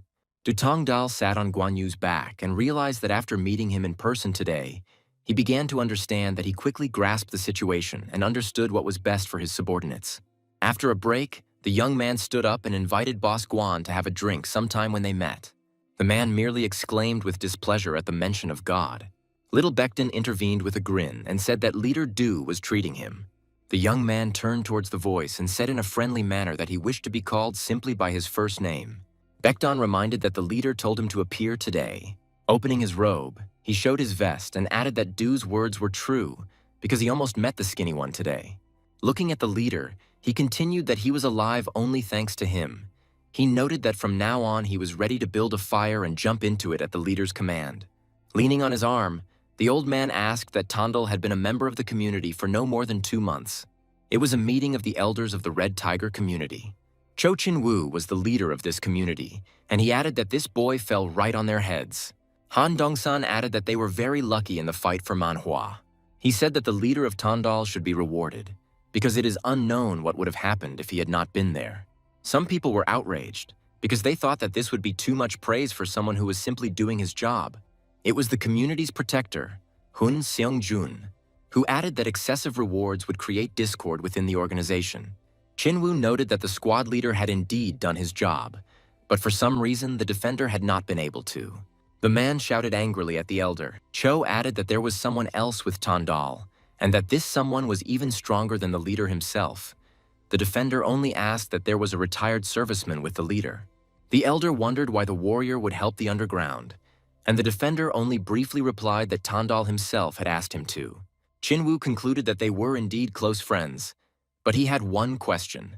Where does this soldier live? Tondal approached the building of the Red Tiger community. The subordinates greeted the leader with respect. Until yesterday, these guys considered Du a young man who got his way thanks to Van Shili. But in just one night, their attitude towards him changed. The leader was told that Elder Han was waiting for him, and the young man agreed approvingly and said that he would be right there. The guys began to discuss that if the elder himself was looking for him, then the leader Du had truly distinguished himself. The second participant added that this leader could single-handedly change the position of the Red Tiger community in the criminal world. Tondal handed the elder Khan the talisman that he had ordered. The Khan took the talisman and asked if it would help his daughter-in-law become pregnant with a son, and the young man answered in the affirmative and added that it should be placed under the pillow. Tondal exclaimed that he remembered Han Dong-san throwing a party 2 months after the Black Dragon community's attack, as he was grinning from ear to ear while telling everyone that his daughter-in-law was pregnant. The Khan trusted him and said that if the young man spoke of such a thing, it would definitely happen. He thanked the boy and added that he could ask for whatever his heart desired. In conclusion of the dialogue, he said between words that the leader of the community himself had promised to reward the young man. He assured that, knowing this leader, there would be nothing grand there. The elder agreed with him and added through laughter that this leader was a real miser, and he was ready to add from his own pocket. Leader Du asked for compensation to be given to everyone who suffered in that battle. And the elder was surprised that Tondal did not think about himself, and the young man added that it was enough for him that his arms and legs were in good condition. Khan admitted that the young man was too good for the criminal world, and he also said that the community leader had become seriously interested in Du's friend. The young man asked in surprise if they were talking about Master Chan now. Han said that the leader had plans for him and he wanted to become his immediate supervisor. Tondal explained that by world martial arts standards, the master was a first-class specialist, but he would never agree to work for the leader of the community. Looking at the elder, the young man blurted out a phrase about how he considered it lucky that Master Chan was not ashamed to help them. Han looked at the young man in surprise. The young man only pretended to be serious. The subordinates' expectations were not met. He heard from Master Chan that what Tiger would like if a dog came to lure him into becoming a subordinate. The fallen guy began to say that all this was simple impudence, and the master would hardly be allowed to live peacefully after insulting the community. Looking down from above, the master asked menacingly whether he looked like a dog that would obediently wag its tail and come running at the first call. The master decided that he had probably overestimated the bandits because of the squad leader Du. Cho Chin-woo and his subordinate stood opposite the master. The men angrily pointed out that Chan really did have guts. The elder suggested that the master transfer to the headquarters and receive the position of protector, since he could not watch his talent go to waste. But the master noted that he was satisfied with his current position. A subordinate intervened, saying that if he poked all these upstarts, the leader's reputation could be shaken. Raising his stern gaze, Cho reminded that courtesy is best returned in battle. The elder gave the command to begin the battle, and the subordinate began to approach the master. Master Chan stood calmly in his place and made it clear that he had no intention of leaving his post to deal with anyone. This only irritated the enemy. He snorted at the master, hinting that he should shut up. At the peak of his rage, the subordinate decided to attack Chan. The master's expression did not change at all because he is always confident in his strength and skills. The guy didn't have time to land a punch because the master quickly blocked and intercepted the opponent's hand. The guy was perplexed and only for a moment noticed that the master's menacing fist was approaching him. The subordinate immediately collapsed to the floor. Cho was stunned by what was happening, and strange emotions were visible on him. The three men were in a line, but only the overconfident subordinate, who had gotten what he deserved, lay defeated on the floor. The master, confident in his abilities, looked at the elder and asked hintingly whether there would be any action on his part. The community leader did not create problems on the premises of the brothel. Van Schiel told a story about how birds chirp daytime rumors and mice tell about nighttime ones, and all this exists for a reason. He didn't understand what to do with it. There were three men standing in front of the leader, and one of them reported that the community leader's face was seriously damaged, and he was sure that this would not just remain like that. Van Schiel asked the young man if he had any worries. The boy only replied that there was no one to worry about, and then he heard in response about the master. Du calmly replied that the community leader would not do anything to him, and everyone agreed with him. Tondel understood that the driver of the Red Tiger was completely crushed by one blow, and even if the leader wanted to take him away, he was powerless. The master apologized and added that he simply had to be patient, and the young man said that he approved of his actions. Du reminded them of their agreement that they would not force the master to do anything he himself did not want. Du added that such a leader does not deserve a good protector, and the master only looked confused. Chanya asked when their contract would end, since they hadn't even discussed it. Du confidently replied that after he completely took over the criminal underworld of Hangzhou, the master's face showed bewilderment. He understood what the kid was thinking about, and Du added that if he didn't have such big plans, he wouldn't have involved the master. Tonadal raised 2 fingers and said that it would definitely take 2 years. Then he looked back and clarified that they could hurry up and finish it in a year. Several days passed. The master and the leader stood in front of the shop and kindly added that if the woman needed anything, she could contact them. The woman only thanked them shyly. Over the past couple of days, the atmosphere on Xianghua Street has completely changed. As a result, not only problems with criminal elements were resolved, but even conflicts between traders were resolved. First of all, they themselves had to understand why they should be paid for protection. Tondel reflected that just as the emperor was obliged to sense the mood of the people, so too the criminal communities had to maintain contact with the local residents. A man ran out of the community and started shouting something. He called the leader of the squad and said that something bad had happened. He turned around and asked about the incident. The out-of-breath man leaned over and began to tell his story. He said that the magistrate officials arrested the members of the community. Vansil clarified that this was a special order from the new district judge. The guy confirmed his words and continued to talk about how not only members of the Red Tiger community, but also representatives of the Black Dragon community were caught in the crossfire. He added that the defender of Hun Seongjun was also arrested. Tondel doubted these words and asked how many members of the unit ended up behind bars. The guy replied that the number would surprise everyone, since not a single one of the participants ended up behind bars, and the bureaucrats didn't even set foot on their territory. The leader was in shock and did not understand how this was possible. Tondel noted that he had thought exactly the same, but the leader did not like his answer, and he noticed that the young man was too joyful, despite the fact that all the brothers had been tied up. The young man suggested going to the magistrate together, and the leader had the thought that the young man wanted to surrender. The young man added that Jinho should also go. The men stood in front of the magistrate, and the young man told the guards that he wished to see the judge. The leader was unsure. He kept asking the boy about his plan. He pointed out that even the leader of the community was afraid of the judge. The guards thought the men were joking, and they explained that the judge was not some bar owner, and if they were on business, they were obliged to arrange a meeting in advance. The young man came close to the guard and asked if he would regret these words. He began to threaten that he could lose this miserable post, and he threateningly ordered that his name be conveyed to the judge. After some time, the doors opened. The guards were ordered to escort Do Tondal with all due respect. Vanchil asked the young man in fear what was going on right now. He kept asking if they would have any problems. The young man couldn't answer him, simply because he didn't know. He just wanted to get his allies out. Brother asked whether the leader would be able to come to an agreement, to which Du only replied that if he thought it was impossible, he would not have dragged himself there. The young leader opened the door and looked around the room. The judge sat with a cup in his hands and told the guys to hurry up. He added that he did not expect to see them so early. Tondal quipped with complete confidence that he was a quick thinker. The judge placed the cup on the table and asked who the two were who had come with the young man. Du replied that they were the brothers he served. The man irritably suggested getting down to business and asked why they had come here. Tondal politely asked for the brothers' release, but the judge questioned him as to why he should do so. The young man offered to forgive him his debt, but the man asked with displeasure that his life was really equivalent to that of a couple of bandits. The judge looked up at the young man, who decided to add something. Du Tondal offered himself. He pressed his hand to his chest and put forward his theory that the judge needed a business partner, since it was unlikely that such a busy man would arrange all this for a couple of gangsters. The man said with a smile that he welcomes guys who catch on quickly. He crossed his arms over his chest and said that they were smart guys and didn't need much explanation. The imprisoned brothers were brought to the boys. They all had frightened faces because they did not understand what was about to happen.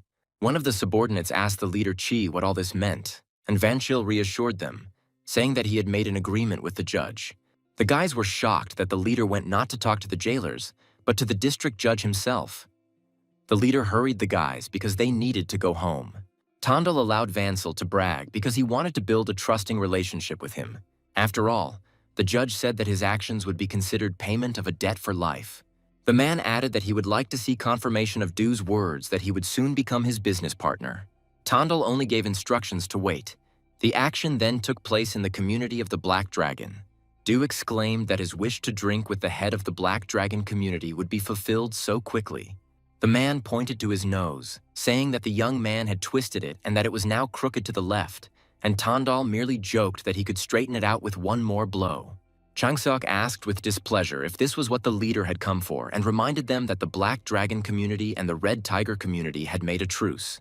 Raising the drink to his mouth, Tondal said confidently that now was the time to put an end to the feud. The young man asked Changseok if he had heard about the news from yesterday, and he told the story of how they had rounded up representatives of the Red Tiger and Black Dragon communities, but only the tigers had been released. Hearing the young man's sarcastic chuckle, the man asked if it was his doing. Maybe he had bribed someone. Du suggested that the leader think a little about who he needed to bribe to free the gangsters so quickly. Changsuk was very taken aback because he thought about the district court, and he was right.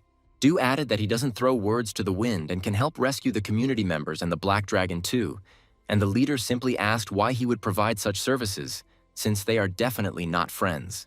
The young man looked seriously at the man and added that it was stupid to think of this matter as just a favor. In Changsok's mind, was it that Tondal was showing off his connections with the judge, and for the Black Dragon community, the worst enemy is the government. The man, looking at the youth, realized that the Black Dragon community would have to bow down obediently. He added that he had to discuss this with the elders. He only hinted that the judge was not very patient. He sternly advised to hurry. A bag appeared in front of the young man. Opening it, he realized that there were 100 taels in it, and a line flashed through his thoughts about how there was nothing surprising now that the leader of the Black Dragon community had subjugated all of Hangzhou. After all, he readily offered 100 taels not just like that, but for the sake of his subordinates, although the young man could well have turned out to be a fraud. Du Tondal understood that the leader was angry with him because of the incident with the master, which is why he did not reward him with anything. The young man returned to the judge. The man happily slammed the book shut and called the guy his potential business partner. Du indignantly asked that he wouldn't even be offered tea. Tondal said that there were 100 taels of silver in his bag, and after looking at it, the men asked if it was meant for him. The young man agreed, but put forward his own conditions, that the judge must release the members of the Black Dragon community. The man did not expect that Tondal would bribe him so vulgarly. The young man asked with a grin why the man hadn't sold out yet, since it was high time. He added that the longer you wait, the more you lose. The judge explained that there was some sense in his words, but he was afraid of choking on too large a piece. The young man exclaimed that money was only the beginning, and he would become the most secret supply channel for the esteemed judge. The man asked if the young man meant that he would supply him with bribes, but the boy only raised his hand approvingly and said that he would arrange everything for him. He added that for outsiders, the judge would be an incorruptible official who exists on only one monthly salary, and he assured that the judge would become a role model. Turning around, the man asked what would happen if the young man intercepted the money halfway, and the young man replied that a couple of taels stolen from the judge would not compare to the money that the Hangzhou underground would bring in when he became its leader. The judge was surprised because he did not expect that the young man was going to lead the criminal world. The judge smiled approvingly. The man gave the order to do his job and explained that if he became an enemy, the knights of the estate would turn into an endless nightmare for everyone. As promised, the Black Dragon community bandits were brought down. This formed the basis of the connection between the judge and Tandal. The Black Dragon community requested a truce, offering a tavern and a gambling house, and peace negotiations between the two sides proceeded smoothly. The elder greeted the leader Du very joyfully. He happily told that thanks to the amulet, his daughter-in-law became pregnant. The man expressed his deep gratitude and said that he now owed the young man a lot. The young man replied that he had done everything only in sincerity and congratulated the elder. Now the guy's position within the Red Tiger community is quite solid, because not only the people but also the elders trust him. Cho Chin-woo thought that the problem was only with the community leader, because he felt that he was not liked. But he decided that all this was unimportant. The man didn't have time to finish his thought when he was interrupted by loud footsteps. An assistant burst into the room and shouted to the leaders that Guan Boyang had been attacked. He said that his shin was broken and that the pumpkin had also been hit, and he decided that it was the same psycho who had been indiscriminately beating everyone up lately. Du realized that this was some kind of crazy person and asked where Guan was. The young man came to the victim and he began to tell him that, judging by the lower half of his face, he was still a youth. He added that the man was about the same height as the leader, to which the young man only asked if a wooden sword was used. The guy started to say that he had drawn his sword, but everything happened so quickly that he didn't even notice how he ended up on the ground. The leader asked him if he thought he would beat him if he met him again. The guy joked and said that he would call the leader. Who was this guy, judging by the memories of his past life? About 10 members of the Red Tiger community will suffer in a similar way, and the Sea Wave and Black Dragon community will soon also face the tyranny of the unknown. I thought it was the driver, maybe just a People's Avenger who harbored a grudge against the community. Footsteps made the boy stop and turn around. It was an unknown man holding a wooden ball. Looking up at the young man, he ordered him to fight. It was an unknown man. He ordered battles. Tandal decided that he had the right to at least know the reason for the fight. The unknown man replied that he considered the young man a simple bandit who deserved a severe beating. He thought that the man was deliberately lowering his voice, but he clearly saw how young he was. Considering that he didn't attack from the bushes, he was not a killer. Tandal realized that the problem was just that this guy was much stronger than the young man. The guy stood with his arms down in front of his opponent, holding a wooden ball in his hands. He took out his blade and said that if the bandit was imitating a wandering driver, then there was a more suitable place for it. The boy raised his weapon and ordered the young man to draw his. Tandal raised the blade in front of him. The guy didn't understand whether his opponent was afraid, because why would he be nervous against some bandit with a knife with such skills? The unknown man wanted to say something, but then he jumped up and tried to attack the leader Du. The enemy missed the young man, as he deftly blocked it with his blade. Such dexterity and speed were seen only in Master Chan Yusom.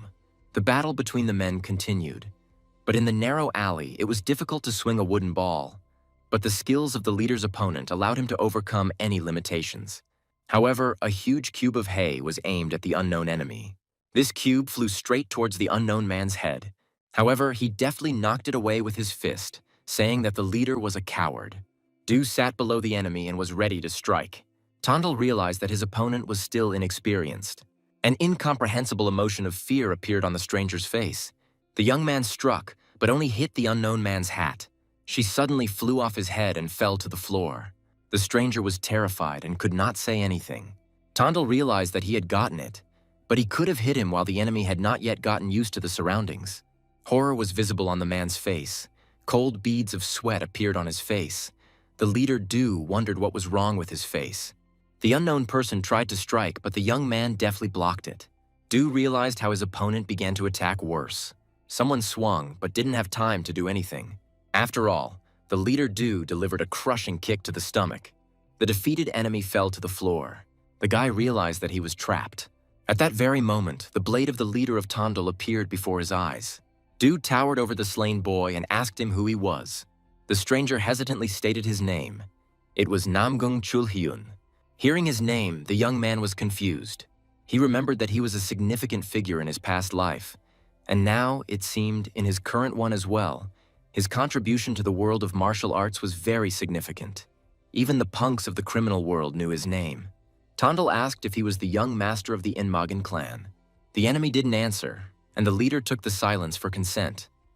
He asked what he needed here, why he was doing all this, and Namgung answered hesitantly that it was combat experience. Leader, Du understood everything. He thought that his opponent simply wanted to gain experience and was running around the back streets looking for enemies of the people. The leader of Tongdal blurted out that he considered the guy a fool because beating up a couple of tramps would not get rid of his fears. Namgung did not understand how he knew this. The leader of Tondal smiled because compared to criminal communities, his clan was like heaven and earth. Their paths had never crossed in their past lives. Leader Du confidently extended his hand and asked the boy if he wanted to overcome his fear. Approaching the community, the leader Du was greeted joyfully and asked how things were going. Tondal asked to dress up one handsome man. It was Namgung. They greeted the newcomer, noticing that he was pretty scratched, and began to pick out clothes for him. The elder turned his attention to leader Du and said that he had lost weight, and the man reminded him of the importance of eating 3 times a day. The subordinate offered the leader an apple. The newcomer had the idea in his head that bandit communities were a gathering of parasites who were being killed by people suffering. Leader Tondal asked the boy if he was surprised that people treated the bandit like that. During the meal, Namgung asked how exactly they would help him overcome his fear, and the leader only replied that only the dead are not afraid of anything. The guy added that there was nothing funny about it, and no one knew that he was a coward because he hid it. But at the upcoming tournament of sex, everything would come to light. The young man asked if he was thinking about the tournament that is held every 2 years. The newcomer responded positively, since this was a competition of rising stars of the martial arts world among orthodox sects. Tondal noted that they did not use real swords there. Namgung said with fear that the wooden swords of the masters were similar to the real ones. And 2 years ago, he did not participate under the pretext of illness. But this time, it will not be the case. The leader exclaimed, that then one must find oneself on the brink of death. The young man continued to instruct him, saying that this would help him overcome any fear. The new guy spoke indignantly about how he had been through so many critical situations at that age, and he didn't believe the criminal world was so dangerous. The young guy responded approvingly, but wasn't sure that it would help the new guy overcome his fear. Namgung reassured him because no one could guarantee this. But the new guy was friendly and said he was ready to put his life on the line. The doctor approached Tondal and said that he had been seeing him often lately, but Tondal did not let him worry since underground doctors did not attract him. The doctor looked at the new patient, but the leader Du asked to call him a friend. Tondal gave 2 taels of silver to the healer and said that they would be in the backyard, and if they needed help, the underground healer would have to help them. As they were leaving, the boys heard words that the doctor would be waiting for them inside. The newcomer picked up the blade, saying that he had never held a short weapon before, and the leader noted that he would have to learn if he was going to fight against the inhabitants of the Shadow World.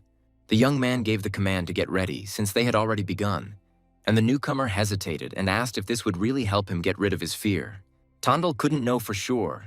He only trusted his own experience. With a cry of initiation, the leader pounced on Namgung, but the newcomer's body froze from Tondal's murderous intent, and the blade in his hand, he noticed that it was always like this. He felt his body submit to fear. Leader Du jumped on the boy and struck him. Namgung's leg immediately became covered in blood. He fell to the floor and screamed for a stop. The boy threw the jug on the floor and explained with a trembling voice that he couldn't do it anymore. Leader Du said that if the guy regretted it, then they could stop right now. His wounds would be healed, and they would disperse peacefully. Du added that then they would never see each other again, and Namgung's face became increasingly fearful. He added that it was impossible to get used to something like this in just a couple of times. He explained that until the newcomer overcomes this wall, he will shake with fear for the rest of his days. With these words, the young man made the newcomer lose his temper. Gritting his teeth, he grabbed the blade. The guy confidently agreed to try again. The leader added that if Namgung didn't back down, then neither would he. At the end, he asked if the guy understood what he was talking about. The new guy gave his word that everything would happen only over his dead body. Under the moonlight, the boys' dance continued for 10 days. They fought mercilessly. The boys realized that escape was comparable to death. Die this way or by escaping, it's all the same outcome. The newcomer was confident in his abilities and swung his dagger furiously. The leader's pupils narrowed and he assumed a defensive posture. At that very moment, a sharp blow from the guy flew in front of his face. But Namgung only cut his robe a little. Tondal realized that if he had hesitated even a little, his throat would have become striped. The clan lord's skills grew stronger, making further competition difficult. The leader recalled that when he first attacked him, he was so confused that he dropped his sword, but now he acts without hesitation. He looked into Namgung's eyes and saw that he was ready to both receive and inflict wounds. He had the determined look of a warrior. Du decided to stop there because if they continued, he could get seriously hurt. The new guy added indignantly that he was all cut up, while the leader didn't even have half a finger wound. Looking at the new guy, the leader confronted him with the fact that tomorrow was his last day and he couldn't help him in any way anymore. Namgung wondered if he had truly overcome his fears. The leader added that Hangzhou was his last test, but the newcomer didn't understand what he was talking about. The leader only set the date for tomorrow and ordered everyone to go where he was told. Near the estate, conversations could be heard about how it was an honor to meet the young master of a noble family. Namgung replied that he knew there was a hidden master here, so he brazenly paid a visit. In response, he received the fact that the rumors about the master were exaggerated, and he was just a bandit trying to survive in this unjust world. The newcomer felt an unusual aura. Are there really so many hidden masters like the leader Du in the criminal world? Tondal thanked them for accepting his request, and in response, he heard that meeting a worthy opponent is always a valuable experience. The time has come for the final test to overcome fear. A real sword match with Master Chan Yusum. The newcomer took the dagger in his hands and stood at attention. Watching this, the leader realized that Chulhyun was serious. There was a lot of tension, and the new guy started thinking about being the first to attack. And strike your opponent first. His face changed again. He was the first to break loose and ran into the master. Their swords touched each other, tension visible on the men's faces. They had a serious fight. Leader Tondal realized that they were worth each other. Master Chan's skills were impressive. He fought on equal terms with a young master from a famous family, and his every movement is sharp and deadly. Just a second of hesitation, and the outcome of the battle will finally be determined. The dagger suddenly plunged into the ground. The master decided that it was better to stop there. He could go on forever, but he didn't want to create any regrets because of his competitive spirit. Everyone present felt it. Namgung thanked the master and said that he was deeply indebted to him. Namgung Chulhyun overcame his fears. He was confident and cruel. Hangzhou, as always, was pure and calm. The newcomer admitted that for the first time he felt regret leaving this place. The newcomer handed the amulet to the leader, saying that if some wind blew him to the province, he should come to Namgun's house and show it. He would be greeted as an honored guest. The leader was surprised that they were giving him something like that. Namgung asked, "They are friends now, aren't they?" He asked if the family would be okay with him being friends with someone like him. The new guy grinned. He wondered what was wrong. A couple of days after Namgung's return, just when the leader thought that all matters were settled, he heard that he was now the deputy leader of the Seiyun division. Van Schil noted that becoming deputy leader at his age was a significant achievement, and he added that the community leader recognizes Du. Tondal blurted out that he had simply finally decided to rein them in. Vansel was confused and asked who their unit leader was. He noted that it used to be So Bonseok, but he had recently moved to headquarters and Chan Chongbai had become the division leader. Tondal is horrified because it was he who helped him get into the military service program, promising him a glorious future. The young man thought about the fact that the leader of the community wanted to separate them from Van Schil and use the master to train him. The boy did not understand what he had in mind. He decided that their leader wanted to restore order. He added that he had planned to remove it one day, and it seemed he had sped up the process.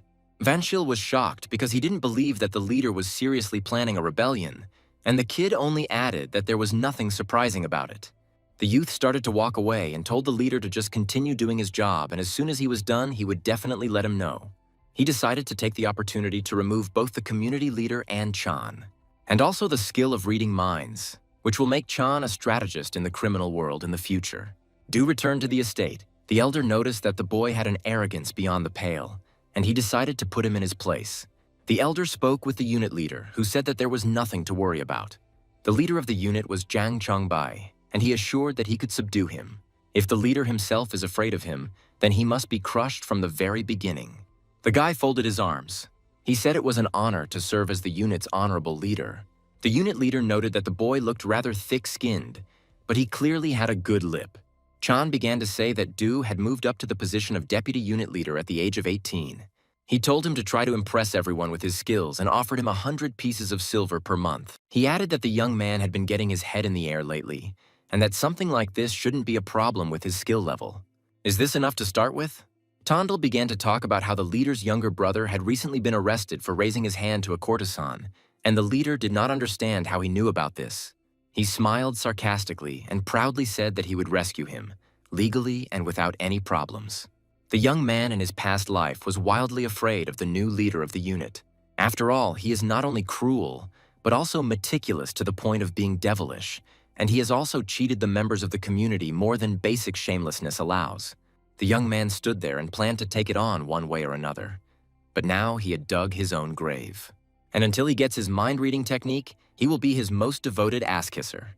A few days later, it was decided to begin developing the coal mine in the quarries. All the prominent merchant guilds in the area gathered in Hangzhou to obtain excavation rights. The deputy leader of the merchant guild, Bei Dongchul, said that he only had hopes for the young man.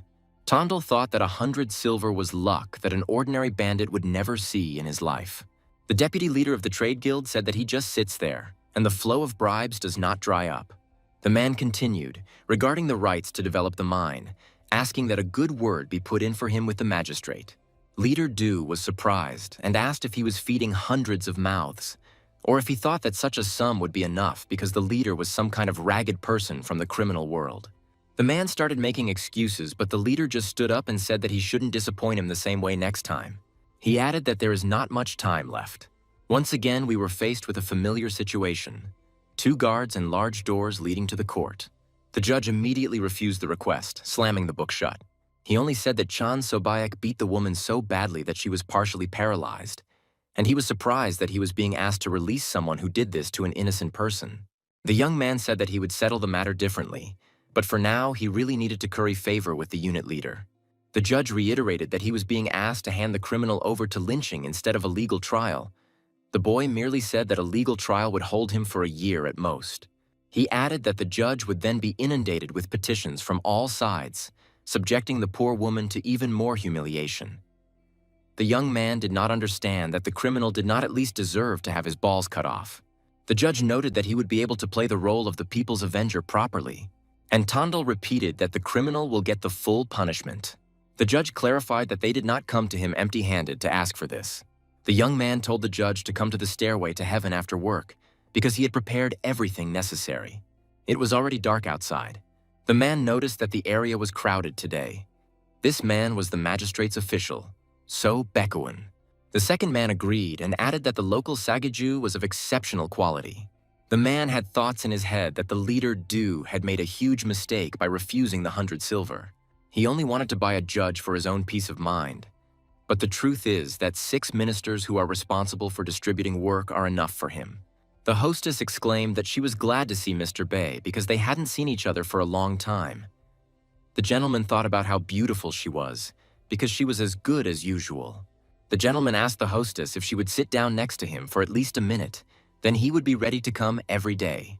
The hostess apologized and explained that she had been assigned another important task today. Everyone turned to look at her and asked in surprise if she was personally entertaining some guest. Everyone knew that the hostess never served a guest herself, because there was no honor in men who flew out the door because they desired her. The man asked if So was an official. The judge entered the estate and asked what brought them here. Everyone was stunned when they saw the judge. He added that he had not expected to meet Bei in a brothel, and he merely replied that he had no business nearby and had therefore gone away. Putting his hand on his shoulder, the judge began to say that he had heard that the drinks here were quite expensive, or that he had gotten involved with a local courtesan. The subordinate was stunned and justified himself by saying that he had simply dropped in to look around. The judge turned around with words so that his subordinate could enjoy the view. The hostess invited her dear guests. People were shocked and wondered why they were so close to the judge that they hung around brothels together and even invited the owner to serve them personally. Leader Du turned around and saw Bei's angry gaze. The girl played the instrument and understood that she would be squeezed dry. She was sitting on her knees, and the instrument was lying on top. The judge said that he did not know much about music, but it was a truly rare performance. The hostess replied that for the sake of the esteemed judge, she had prepared the best staff. The judge laughed and asked if it was for Tondal's sake. The hostess blushed and asked what the judge was joking about. The judge addressed the young man and said that there were rumors that he had extrasensory abilities. The hostess mentioned God and asked with surprise that the deputy leader of the unit had such talents. She realized that young people can do anything.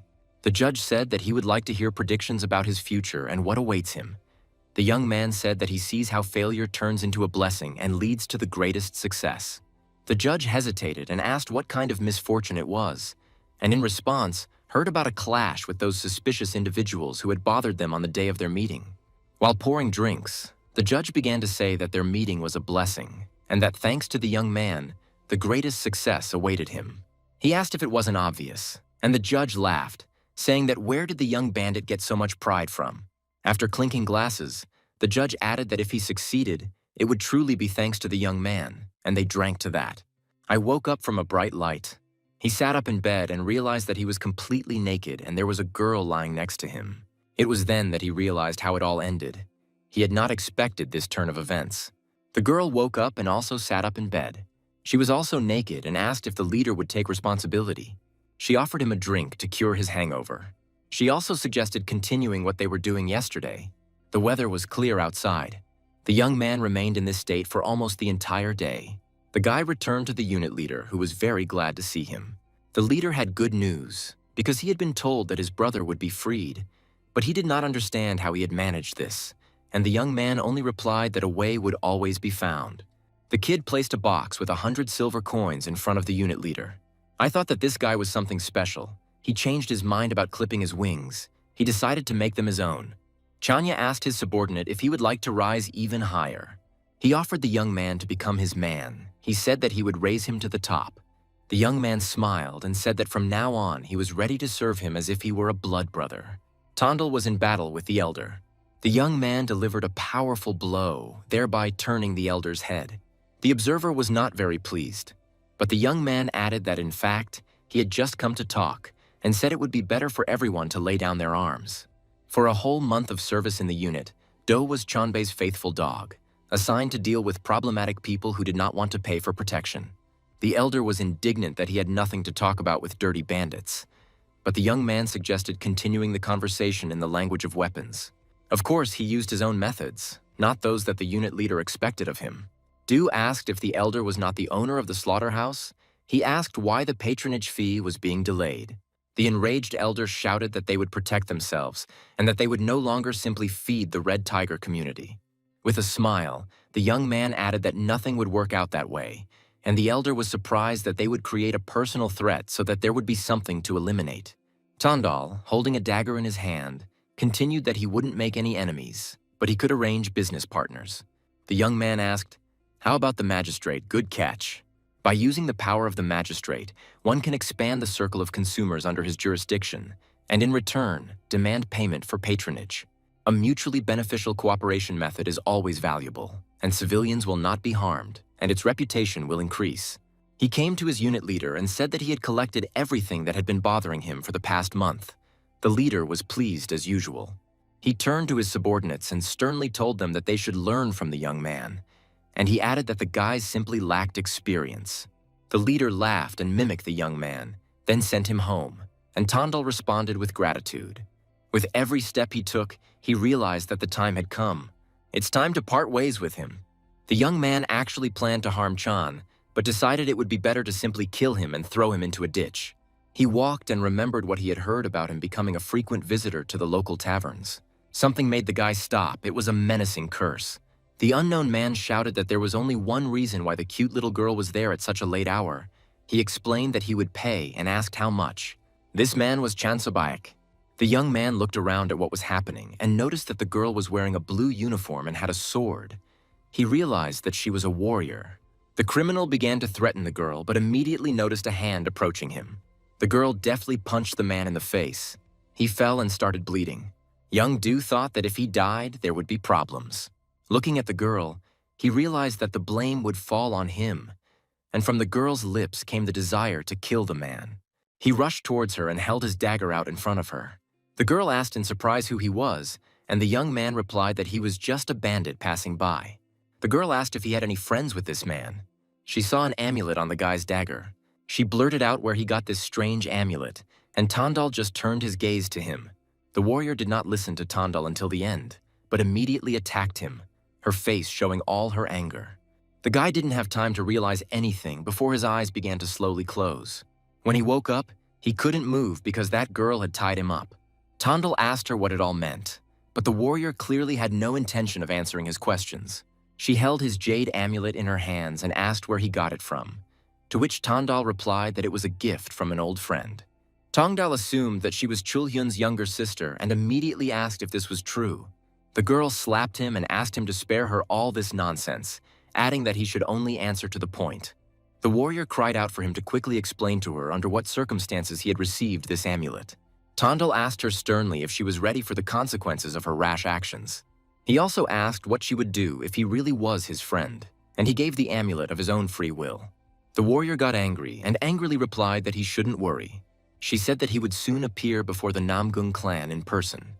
Tandal's expression changed instantly. He fell into a stupor of hopelessness. At this time, Namgung Chulhyun was dealing with more bandits. He kept repeating in his head that he was grateful for the unexpected gift of fate named Tandal. The guy was painfully curious whether Tandal would accept the invitation to the martial arts tournament. There were only 3 days left before Namgung Chulhyun returned to his family estate. The leader of the Namgung clan, Baekjong, asked the warrior if it was true that she had caught the boy in Hangzhou. The girl said that no matter how hard she tried, she couldn't get the guy to talk. Tandal said with a haughty face that he was constantly telling her the truth. Baekjong told him to answer immediately if he knew what he was holding in his hands while holding the amulet. Tandal replied with displeasure that it was just a trinket, a gift from a friend. Hearing this, the warrior could not restrain herself and kicked Tandal with all her might. She screamed that she had already told him not to talk nonsense about friends. Tandal was furious at the girl's actions, and blood began to slowly flow down his beard. He cried out that he had already told a lot in his time, but not such nonsense. He said that they should decide what they wanted from him. Baekchan thought for a moment and said that words really weren't working on him and that the order was to take him to prison. 3 days later, young Master Chulhyun returned to the family estate. Chulhyun waved his hand and said that there was no need for so much attention to him and such loud greetings. He began to say that he was just traveling and enjoying the views. The boy said he bet his father had a good scolding in store for him. One of the boys said that the young lady had caught a man with his jade amulet and asked if Chulhyun knew who it was. The guy added that it seemed like he was a bandit from a criminal community. Chulchin stood in confusion and asked how the man introduced himself. The same girl appeared from behind his back and cried out to Chulhyun that he had finally returned. Without greeting, the boy menacingly asked Solrin if she had really captured Tongdal in Hangzhou. Solrin said that he insisted that Chulchin gave him his jade amulet, adding that this simply could not be true. She also said that the executioner was interrogating him right now, which made the guy go into a stupor. Chulhyun shouted menacingly at his sister that she was just a stupid girl. This surprised the girl very much. She even shuddered in surprise. The boy said that Tandal was his only best friend, and the amulet was a symbol of their friendship, with which he promised that he would be received at home as an invited guest. He indignantly asked how long Tandal had been in the estate, to which Solrin anxiously replied that it had been 3 days. Hearing this, Chulchin jumped up from his seat, thinking that if he had been tortured for 3 days already, there wouldn't be a wet spot left of him. There were guards at the door, and when they saw the agitated gentleman, they said that it was not yet possible to enter inside. Chulhyun didn't stop for a second. He ran inside, listening to shouts from behind for him to stop. He ran and prayed that at least he would not be late, shouting Tandal's name. He stopped in front of the door and said his name as loudly as he could. Opening the door, Chulchin saw Tandal in front of him, who was making barely audible sounds. Tandal was exhausted, covered in blood, with his head bowed. Tandal did not see anyone in front of him, but only repeated the same thing. that he was Cholchen's friend. Chulhyun was already standing in front of Baekchon, who was telling him that it seemed like they had made a big mistake. Solrin panicked and said that it was her fault, that she shouldn't have ignored his words just because he was a criminal. A male voice came from behind them, saying that the head of the family was Dr. Huang. The man said that Tandal would remain scarred, but healing his wounds would not be a problem. He added that his acupuncture points were sealed for too long, as it lasted for 3 whole days. The elder said that it would be quite difficult to save both hands. Chulchen cried out that he needed to be healed at any cost, that he was ready to get any herbs that would be needed for this. The elder said that his muscles and large meridians could still be saved, but the small meridians were dead. The guy fell to his knees in despair. He was very upset by what he heard. Night fell, and Tandal was sent to a separate room. Baekchon apologized to Tongdal and said that it was his fault for what happened. The guy started laughing hysterically, because this had happened to him before. He felt like a cripple again. Baekjong said with difficulty that the Namgung clan would provide any compensation. Tandal sat in despair and firmly told them to give him back his hands. The guy flared up like a match and started screaming that he just wanted his hands to be okay again. Baekchon didn't know what to say. He felt so guilty. He asked him to rest and think about everything. Tandal was confused as to why this shit kept happening to him. Cholchen entered the room and slowly and hesitantly said his name. He stood near the bed and asked for forgiveness, saying that it was all his fault. Tandal said that the Namgun clan really is not governed by law, and that one can simply say that it is a pity without bearing any responsibility whatsoever. Chulchen, drawing his sword, said that he would be responsible for everything. He added that he might not be able to give him his hands back, but he would at least be able to atone for his guilt a little. The guy cried out that he was really sorry. Solrin appeared out of nowhere, snatching his sword from his hands. She was furious at what was happening. Chulhyun yelled at her to leave because it had nothing to do with her. Solrin told him to cut her hands, that the responsibility for this was solely hers, for which a slipper flew straight at her head. Tandal was furious, asking if they were really going to reattach his severed hands later, saying that it wouldn't change anything. He asked for a carriage to be brought to him as soon as possible so that he could return to Hangzhou. Solrin suggested that he get some more treatment, but Tandal aggressively insisted on his own. He wondered if killing the girl would make him feel any better. The sword fell to the floor with a crash. Tandal didn't even think of staying for an extra hour. Solrin felt uneasy, covering her face with her hands to hide her tears, calling herself an idiot. Chulhyun keeps repeating the same thing, that he must atone for his guilt. Tandal walked with the thought that he just wanted to end it all, but even for him, it was somehow too unfair. He was upset that if the fact that he was crippled came to light, all his work would go down the drain. The guy decided that before this happened, he needed to make as much progress as possible in his plan. Tandal cried out that he was begging the doctor to patch up his hands somehow. Entering the room, he noticed some strange guy sitting on the floor. The guy with a smirk on his face, looking at Tandal, said that she was still alive after all. Morning came, and Cholchen couldn't stop thinking about how he could atone for his guilt. He came to Baekchon. He said that he would go to Hangzhou and become the hands of Tongdal, adding that this is the only way to atone for sins before him, for everything that happened. Baekchon was outraged at what kind of honor could there be when they responded to goodness with evil. A voice came from behind Cholchen saying that his brother was right. The guy turned his head slightly to the side and noticed a girl with a mask on her face behind him. It was Solrin. Only her eyes were visible behind the mask, and they showed the girl's seriousness. She said that the one who was to become the hands of Master Do was not her brother, but she, adding that this misfortune would not have happened if she had not grabbed him. Holding the dagger in her hand, she brought it to her hair and grabbed a strand with her other hand. After cutting off her hair, she said that Namgung Solrin was already dead. The guy held Tandal's hand and looked at her and said that it would be quite difficult to fix. He added that this disease is not a death sentence. The doctor said that healing was impossible, but one should not expect too much. Tandal replied that if he did not heal him, he would go down with him. He added that he would pay any treatment costs, as long as there was a result. The doctor fixed his gaze on Tandal, saying that he did not think he could pay for everything he asked. The next day came, and Tandal finally returned to Hangzhou. Tandal folded his arms across his chest and told the boy to consider himself back from the dead. The boy anxiously asked who the woman was who had killed his brother and disappeared along with Tandal.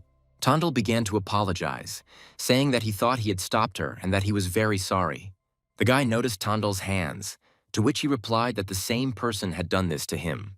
Tondal paused for a moment and said that she was the daughter of the Namgung clan. The boy was outraged that his brother died for hitting Namgung Solrin. He chuckled and said that his brother had dug his own grave, adding that Tondal had suffered greatly and should rest. The boy began to think that he had planned to keep it with him and use it, but if Tondal was now crippled, it was no longer necessary. Opening the drawer, he realized that he had already received a treasure more valuable than he.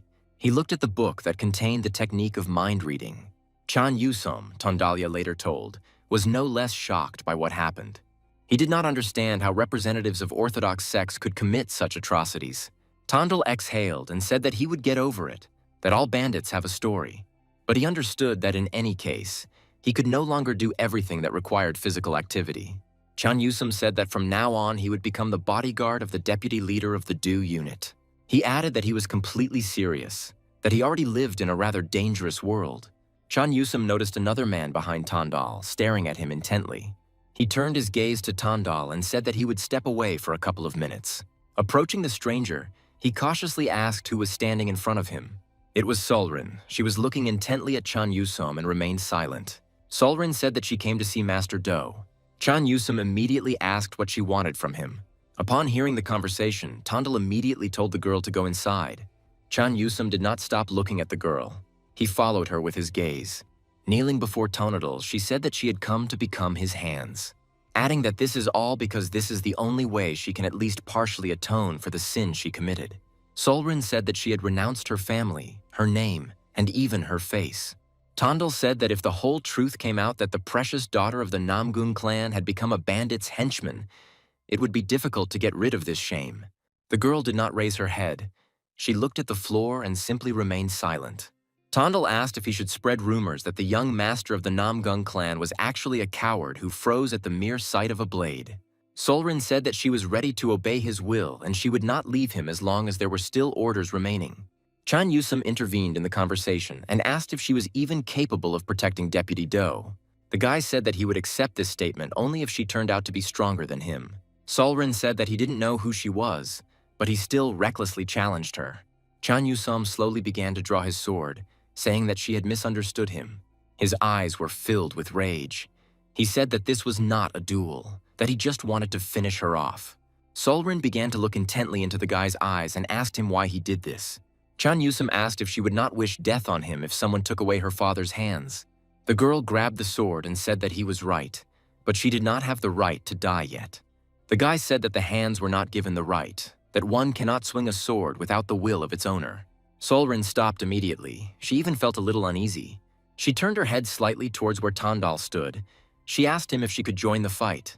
Tondal said that he had not yet recognized her, so she was not his hand, and he should do as he saw fit. Turning back and looking at Chan Yusom, she said menacingly that she would achieve Tongdal's confession. She thought that Chan Yusom was just a puppy who didn't know the horrors of the martial arts world. Literally a second passed and they ran towards each other. The blades of the swords touched with a loud, ringing screech. The fact that Chan Yusom was able to fight back greatly surprised the girl. She didn't expect that. The guy said she hurt absolutely everyone who cared about Tondala. His expression was terrifying and he shouted that he would make her pay for this crime. He immediately swung his sword at Solrin, but she fought back. The girl wondered why a warrior of such a level was languishing in the criminal world.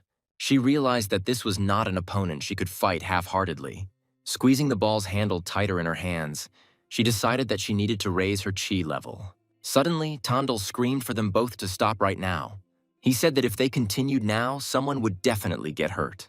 Tondal walked slowly towards the exit and told Solrin to follow him, adding that he would test her usefulness in practice since she wanted to be his hands. Solrin had no intention of going back on her words. She simply nodded and remained silent. As she approached the door, the girl said that this was exactly what she had been counting on. They went to Van Chile, who was already furious and aware of what had happened. He started shouting that he didn't believe that Tondal could die, that he was not at all the type of person who would die so easily. Tondal nodded towards the girl and said that it was because of her that his hands were now in such a state. Van Chile grabbed the girl by the cloak, calling her a beast, asking how she could do such a thing. Tondal intervened and said that from now on she would replace his hands, feed him, wash him, and everything else. Vansel was the type to ask even the stupidest questions point blank. He also asked if she would spank him. The guy chuckled when he heard this and said that was enough of joking around. The man asked if Tondal had seen N's mistress recently and that he had to go see her. She added that she was already exhausted looking for him and even came to him and cried. Vanshil immediately told him to go to her right now, to which Tondal began to make excuses, saying that he had a lot of things to do. The man said that he should trust his experience, that success comes to a man only with a woman. Tondal did not ask him, and with his head down went to N's mistress. It was an insignificant night between a courtesan and a bandit, so Tondal didn't understand why he felt so vile. As soon as Tondal came to her, she said that she had heard that he had returned yesterday. The guy said that he had some urgent matters to attend to. He could see from her expression that no matter how hard she tried to hide it, she was angry. Yen said that the person behind her was simply a villain who turned the deputy unit leader's hands into this. She slowly stood up from behind the table and carefully began to approach Solrin. Solrin felt uneasy, and it seemed to her that her feelings could be felt a mile away. En reached out to Solrin's face, which greatly surprised and frightened Tondal. He asked her to stop. He didn't understand why she was doing this. Yen said that she needed to learn how to cultivate internal energy, that it would be nice to carry out revenge with her own hands. Solrin stood in a stupor, not saying a word, not understanding what to do. Tondal said that there was no need to do this, that she agreed to replace his hands from now on. Yen said she didn't particularly like it, especially since those hands belonged to a woman. Tondal approached the girls and said that hands have no gender. The girl said that he may think so, but it is not a fact that these hands will think the same. After leaving Yen's mistress, the guy thought that he should have dropped by a couple of times until she changed her anger to mercy. His thoughts were interrupted by someone calling his name loudly. It was Chan Baekdong. He chuckled and said that he had been looking for him for a long time, adding that he asked to be informed if Unit Leader Chan began to behave strangely. Chan Baekdong said that he began to look closely at those around him and ask about the ancient letters. He said that he even stared at it, and then went to school and started asking the teacher about the letters. Baekdong cried out that Zhang Zhongbai had finally mastered the mind-reading technique. Tondal thanked Baekdong and said that he would buy him some excellent sagaju to drink. The boy turned his head towards Solrin and addressed her, calling her hands. Turning away, he said that from now on he was her master, and that she should address him accordingly. Tondal asked her to follow him as quickly as possible because they would have a lot to do. They went to Bai Dongchul. Tongdal put a chest in front of him, to which the guy asked what it was. Tondal said with a grin that there were 500 taels in there, that it was a bribe from the Gansen Trading Company. Bai Dongchul said that Tongdal should have handled all the bribes himself, to which the boy replied that he should personally hand over the money. Bai Dongchul said that a new regional inspector had been appointed to the province because the gentleman who had been demoted to Hangzhou had fallen out of favor with the emperor. Tondal exhaled heavily, saying that the thing is that this is not forever. He added that Dongchul must invest 500 taels and take care of him regularly. Bai Dongchul said that he might have held the proud title of deputy governor of the province, but it was just words, because he would just hang around doing nothing until he resigned. Tondal looked at him with disdain and asked in a calm voice if he really didn't trust him. Dongchul didn't expect to hear such an answer. He even panicked a little. He asked him if Tondal had seen anything since he was asking such a question. Tondal said that 500 taels only seemed like a lot now, but later he would think that he had bought the promotion at a good price. The boy said that he had to think about it and turned his gaze to Solrin and asked who was behind him. Tondal, like everyone else, said that it was the man who was the cause of his hands being in such a state. Bai Dongchul suggested that she be given 100 lashes and sent to prison for 10 years. The guy replied that there was no need for that and he would come see him another time. Solrin wondered how he had gained so much attention and favor from influential people. Tondal noticed that Solrin seemed not to be with him and told her to stop being distracted by extraneous thoughts and follow him. He said that from now on they would tackle the most important part of the plan. It was deep night. There was not a soul on the street, only the rustling of the leaves of the trees. Chang Shangbei was reading a mind-reading technique, saying that some guy seemed to have dug something up. He thought about the nervousness and guilt he felt from Baekdong and realized that after learning the mind-reading technique, he could see right through everyone. Zhongbai decided that Baekdong was just Tongdal's henchman and nothing more. Suddenly, he shouted towards the door that he had already called Baekdong to him a long time ago, asking why he was still not here. The door opened slightly and the man said that Baekdong had stepped away for a moment, adding that he said he had a very important matter to attend to at the Guanghua brothel. At first, Zhongbei screamed to be dragged to him immediately, But then he decided that he would find him himself. He walked down the dark street, his face showing how angry he was. Zhang thought that with his mind-reading technique under his belt, this street was no match for him. His thoughts were interrupted by someone stabbing him right in the neck. From the strong blow and hitting a certain point, Zhang immediately passed out and fell to the ground. The blow came from Solren, and Tondal watched with a grin. Tondal said that owning the treasure alone is the most terrible crime. He started laughing and said that there was no need to be offended by him, that it was worth walking with him for just a minute. Chan Baekdong was Tongdal's colleague and friend, like a younger brother. He had one secret, and that was a tiny mole under his nose. After some time, Zhang began to come to his senses, barely keeping his eyes open. He sat on a chair, tied up, and in a quiet voice asked where he was. Tondal appeared before him and said that he had been sleeping for quite a long time. Zhang didn't expect to see him, and when he said his name, his voice trembled violently. Tondal told him that he had sinned and must be punished for it. The guy immediately started screaming that he couldn't do that and that he wouldn't get away with it, adding that as soon as he got out, he would tear him to pieces. Tondal laughed and repeated his words that he would get out, making it clear that this would not happen.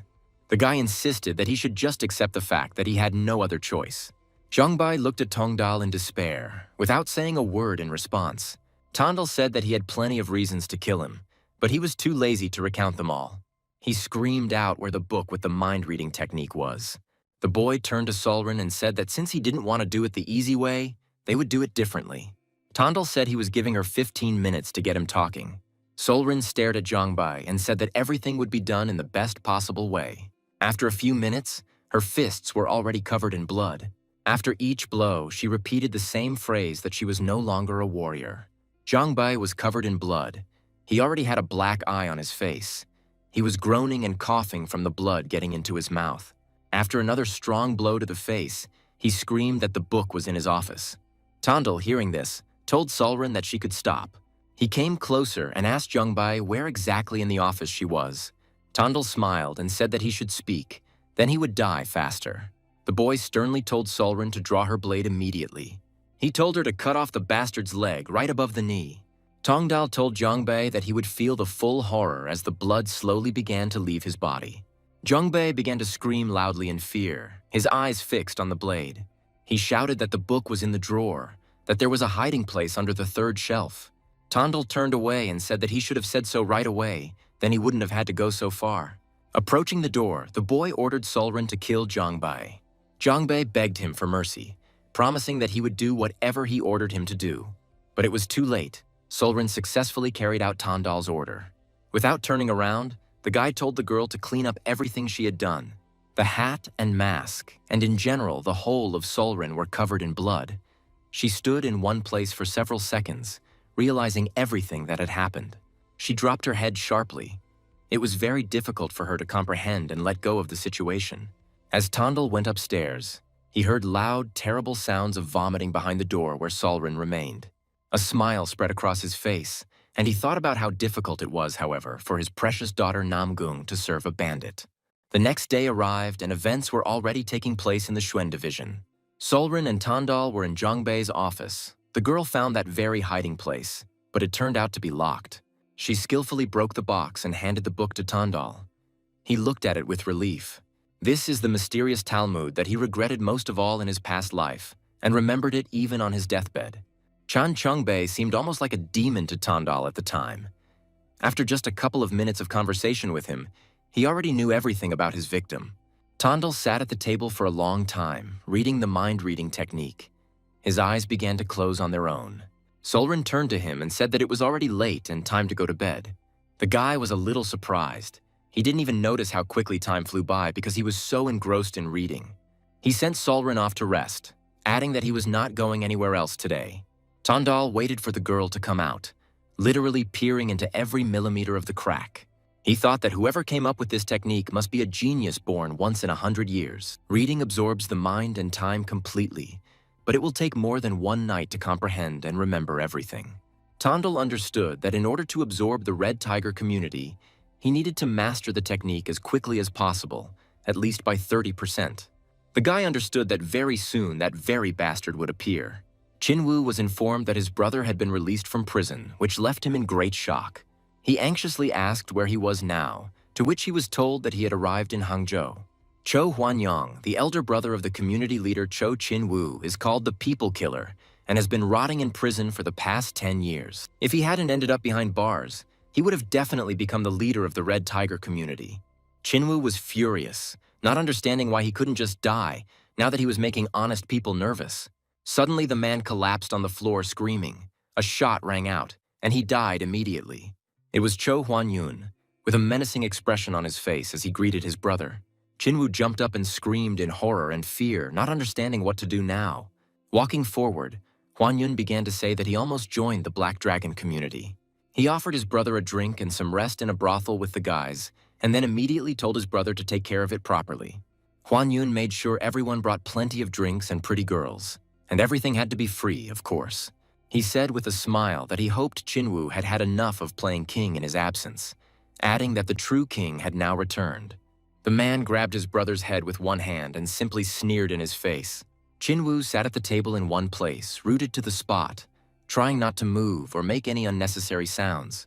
Huanyun told him to come to his senses and not waste time, and then asked him if he had completely lost his fear while playing the king in his absence. Hearing this, Chin-woo clenched his teeth with all his anger, preparing himself to say something. The man cried out that the little brother was no longer there, that he was now the leader of the Red Tiger community and that he was now in charge. 3 brothels in the Red Tiger community were damaged that night. Tondal was constantly trying to heal his hands, and during his next appointment with the doctor, he managed to slightly move one finger. The doctor looked thoughtfully at his hand and said that, no matter what, he was making progress. He said that only a doctor like him could have achieved such progress in just a month. The boy added that he had heard about the commotion in the Red Tiger community recently. Tondal said it was just one rabid dog that had returned, and that he certainly wouldn't experience a shortage of patients anytime soon. The new unit leader, Seo Chulbai, was furious that Tongdal was constantly absent. After Jiang Chongbei went missing, this bastard came in his place. Tondal assumed that he probably wanted to throw the armless man out as quickly as possible, since he was now useless. Tondal said in a quiet voice that he had just returned from a medical procedure. Solrin didn't like the unit leader's tone and asked Tondal if she should kill him. The girl looked at the man and said that it would take less than a second. Seo Chulbi panicked and shouted at her not to touch him because she wouldn't get away with it. Tondal chuckled, saying that he had balls the size of a mouse's. He added that Seo Chulbai should know his place, and then maybe he would live a little longer. Tondal went to the Red Tiger community, to the Baekdong division. Tondal turned to Vanshil and asked why he was so gloomy. Scratching his head, Vansel reluctantly responded that the boss had given him a shitty job. Tondal said it was obvious because he wanted Chan Yusum to subdue his brother. Vanshil thought about Tondal's words and said that it smelled like a bloodbath. The guy said that we should worry about Chan Yusum working too cleanly. He added that if he simply beat him up and threw him out, that would be one thing. But lately, he hadn't been particularly courteous. Tondal said that if the situation is resolved, it will only benefit Chinwoo, who will rule for a long time after this. Vanshil asked excitedly, was he really okay with Cho Huanyun leading the community? Huanyun slammed the bottle down on the table and rudely asked how the drink could have run out. The guy said that the sagaju in their establishment is limited, 1 bottle for every 3 people. Huanyun cried out that if the client wanted it, it was his job to provide it, adding that he was not at all interested in empty chatter.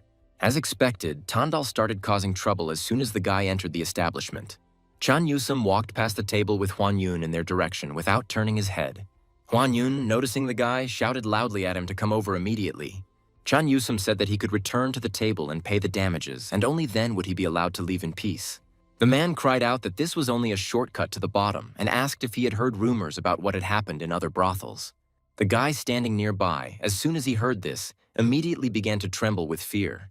He turned to Huanyun and asked him to wait just 1 minute. The boy asked Chan Yusum if he was the one who worked as a martial arts instructor in Zhejiang province, to which Chan Yusum replied that it was him. The guy said with a smile that he really was a military man, which surprised Huanyun a little. The guy said that he thought he was even stronger than the old man who taught Huanyun martial arts. Tondal thanked Chan Yusum for doing everything as he asked. He added that now, Cho Huanyun will remain a problem that will hinder the Red Tiger community's business. Thus, Cho Chinwoo's influence will gradually weaken and this vile guy will try to take his place. And since Chinwoo is powerless against him, he will inevitably come to Tondal to ask for help. In his past life, Chinwoo was willing to give 300 taels to the assassin who would settle this matter. Tondal said that it was only necessary to wait a little while and weaken the leader of the community. Gritting his teeth and narrowing his eyes, he said that later he would just have to swallow her whole. After a slightly tense conversation, Tondal and Solrin went outside. The guy, sitting on a bench, admired the wonderful sunny weather. When Solrin asked what their plans were today, Tondal replied that he was waiting for Cho Hwan-yun to make his move. Namgung Chul-hyun appeared in front of them, as if from nowhere, with a serious attitude. Upon seeing him, Solrin immediately tensed up, her legs seeming to give way from fear. Chulchin put the books on the table and said that he had gotten something for him. It was a special technique of movement, and Tondal was, of course, very interested in it. Chul-hyun said that this is not Namgung's family style, but it is a highly respected technique in the martial arts world. He added that he simply thought that Tondal might find this teaching useful and immediately said that it was time for him to go. The guy walked proudly past Solrin. She even thought that he didn't care. But at the last moment, he told her to hold on with all her might. The girl felt pleased by her brother's concern, even though it couldn't be seen under the mask. Tondal heard this and reacted rather strangely, looking at the guy in bewilderment. Chulchin had not yet gone far when Tondal called out to him. The guy said that he must definitely win the Dragon and Phoenix tournament. These words surprised Chulchin greatly, considering what had happened. He didn't show it, thanked her, and moved on. Tondal thought about how fate can always be rewritten. Just like old grievances, he had learned this lesson well in his past life. The guy tried not to show that every day was hard for him. He held on as best he could. The leader of the community sent Hun Seong-jun because his pride did not allow him to come himself. The man lowered his head slightly and said that he would help Tondal. He spoke about Master Chan, to which Tongdal replied that Master Chan was not his servant, and he was not even a member of the Red Tiger community. Seojin tried to say something, but the guy kept interrupting him. Seojin said that they would remove Chulbai from the position of unit leader and give the position to Tongdal. Tondal asked what was good about becoming the leader of the Shuen unit with his meager salary and suggested the Namguen unit. The Namgayan division is considered the center of the Red Tiger community, and it runs high-class brothels and gambling houses. Sojin said that it was headed by the leader of the community himself, who was unlikely to do such a thing. Sojin went to the leader of the community, who immediately told Sojin to give him the position. He added that Tondal is worthy of leading the Namgayan unit. The leader said that the elder brother's skin was worth 300 taels in the assassin's market, and that it was the lesser evil, and once he was dealt with, getting rid of Tondal would not be difficult. Seojin said that even the leader would need a reason to demote him. The leader of the community cried out that it was now important to solve the problems at hand, and said that he should immediately convey to Tondal that the post of leader of the unit was his. Tondal and Solrin approached the main building. The guy immediately said that he really smelled money. Opening the door slightly, a sinister grin appeared on the guy's face, and he looked intently inside. All the servants immediately bowed before Tondal, calling him the leader of the unit. Tondal decided that now was the perfect moment to use the mind-reading technique. He immediately realized that there were 6 people who truly respected him. But there are 12 who are sincerely dissatisfied, and this dissatisfaction is visible on their faces. Tondal decided that they could be understood. Some green newcomer had snatched up some tasty morsel in the Red Tiger community. Standing in the way was the unit's deputy leader, Cho Jinho, who said that Tongdal had arrived earlier than they thought. Tondal apologized if he had caused them trouble by calling Jinho brother, to which the boy said that he was glad that Tondal had not forgotten him. Tondal immediately asked Jinho to double the monthly salary for all the boys, adding that Namgayan earns enough to cover these expenses. Tondal said that no one should care what happens in their unit. He added that he intends to take control of the Namgayan unit entirely. The girls on the street stood in fear, hearing only the pitiful Huan Yun's laughter. Huan Yun was delighted with how brightly the stars sparkled in the fragrance of the street. One of his guys pointed towards one brothel, saying that the girls there were too ugly, and this is a completely reasonable remark. Well, Tondal and Solrin stood in their way, which slightly surprised Huan Yun. He stood there smiling sweetly, and then Huan Yun asked him who he was. Without thinking, Tondal said with a smile that he was the leader of the Namguyan unit. The guy behind Huan Yun said that Tondal used to be good, but now his hands are crippled, but the guy behind him is replacing them. Huan Yun chuckled and asked if the person standing right behind him was a bodyguard. Tondal called the man uncle and said that he himself carried 8 dogs with him. Huan Yun clearly didn't expect such an answer. His brows furrowed and the veins on his forehead bulged even more. Grabbing his sword, Huan Yun cried out that this kid was just asking for it. Tondal told Solren to simply beat him half to death and send him away. He added that this should be done to such an extent that Nam Guen would no longer show his nose in establishments. A couple of minutes passed before the guys who came with Huan Yun began to scatter in different directions. The whole street was teeming with loud groans and requests for mercy. Tondal was a little surprised that after so many blows, Huan Yun remained standing. Tondal said that whether it is a dog, a rabbit, or a tiger, all are equal in the face of a hunter. Huan Yun shouted at them to stop, saying that they had simply made a mistake.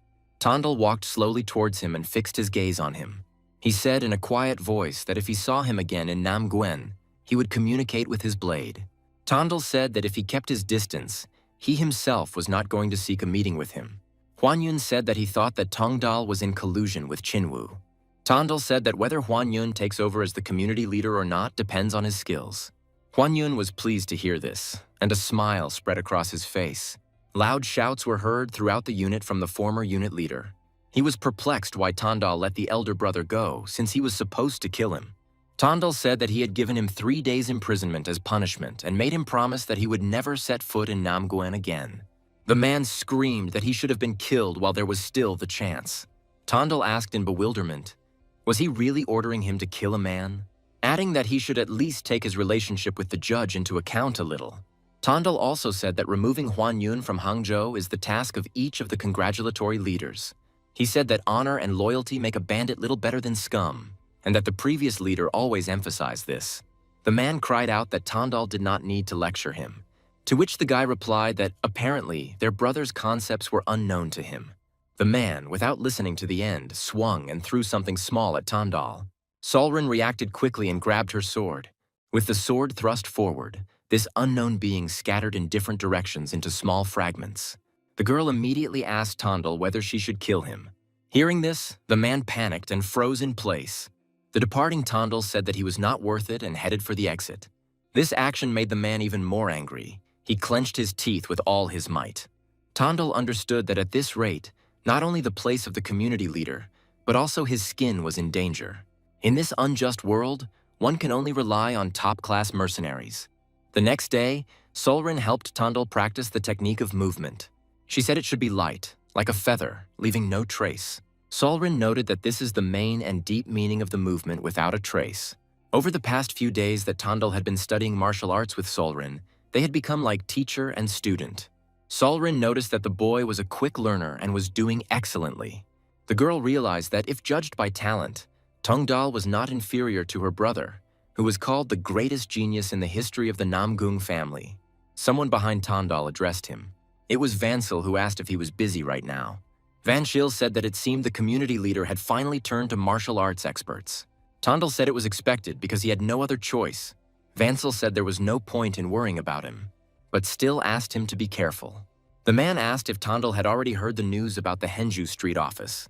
Vanshil said that he and his leader were from the same stream. The poor guy was recently arrested on suspicion of murdering a courtesan. Tondal remembered that in his past life he was also tied up, which is why Vansel whined without rest for weeks. The man began to say that this guy was kind to the ladies, that he never raised his hand against any of them.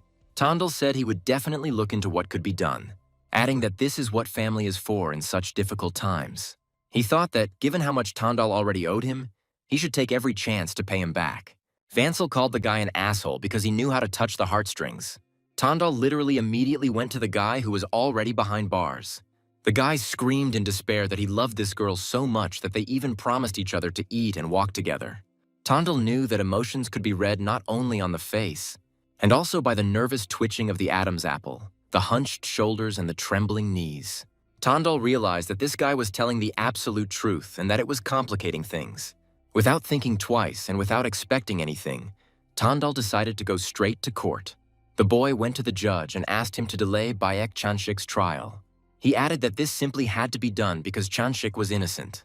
The judge exhaled heavily and asked if he was really aiming to become a judge now. Tondal turned to him and said that the judge was hiding something from him, asking if he was right. The judge turned his head and said there was no reason to hide anything. Tondal said the judge decided not to bribe the provincial inspector.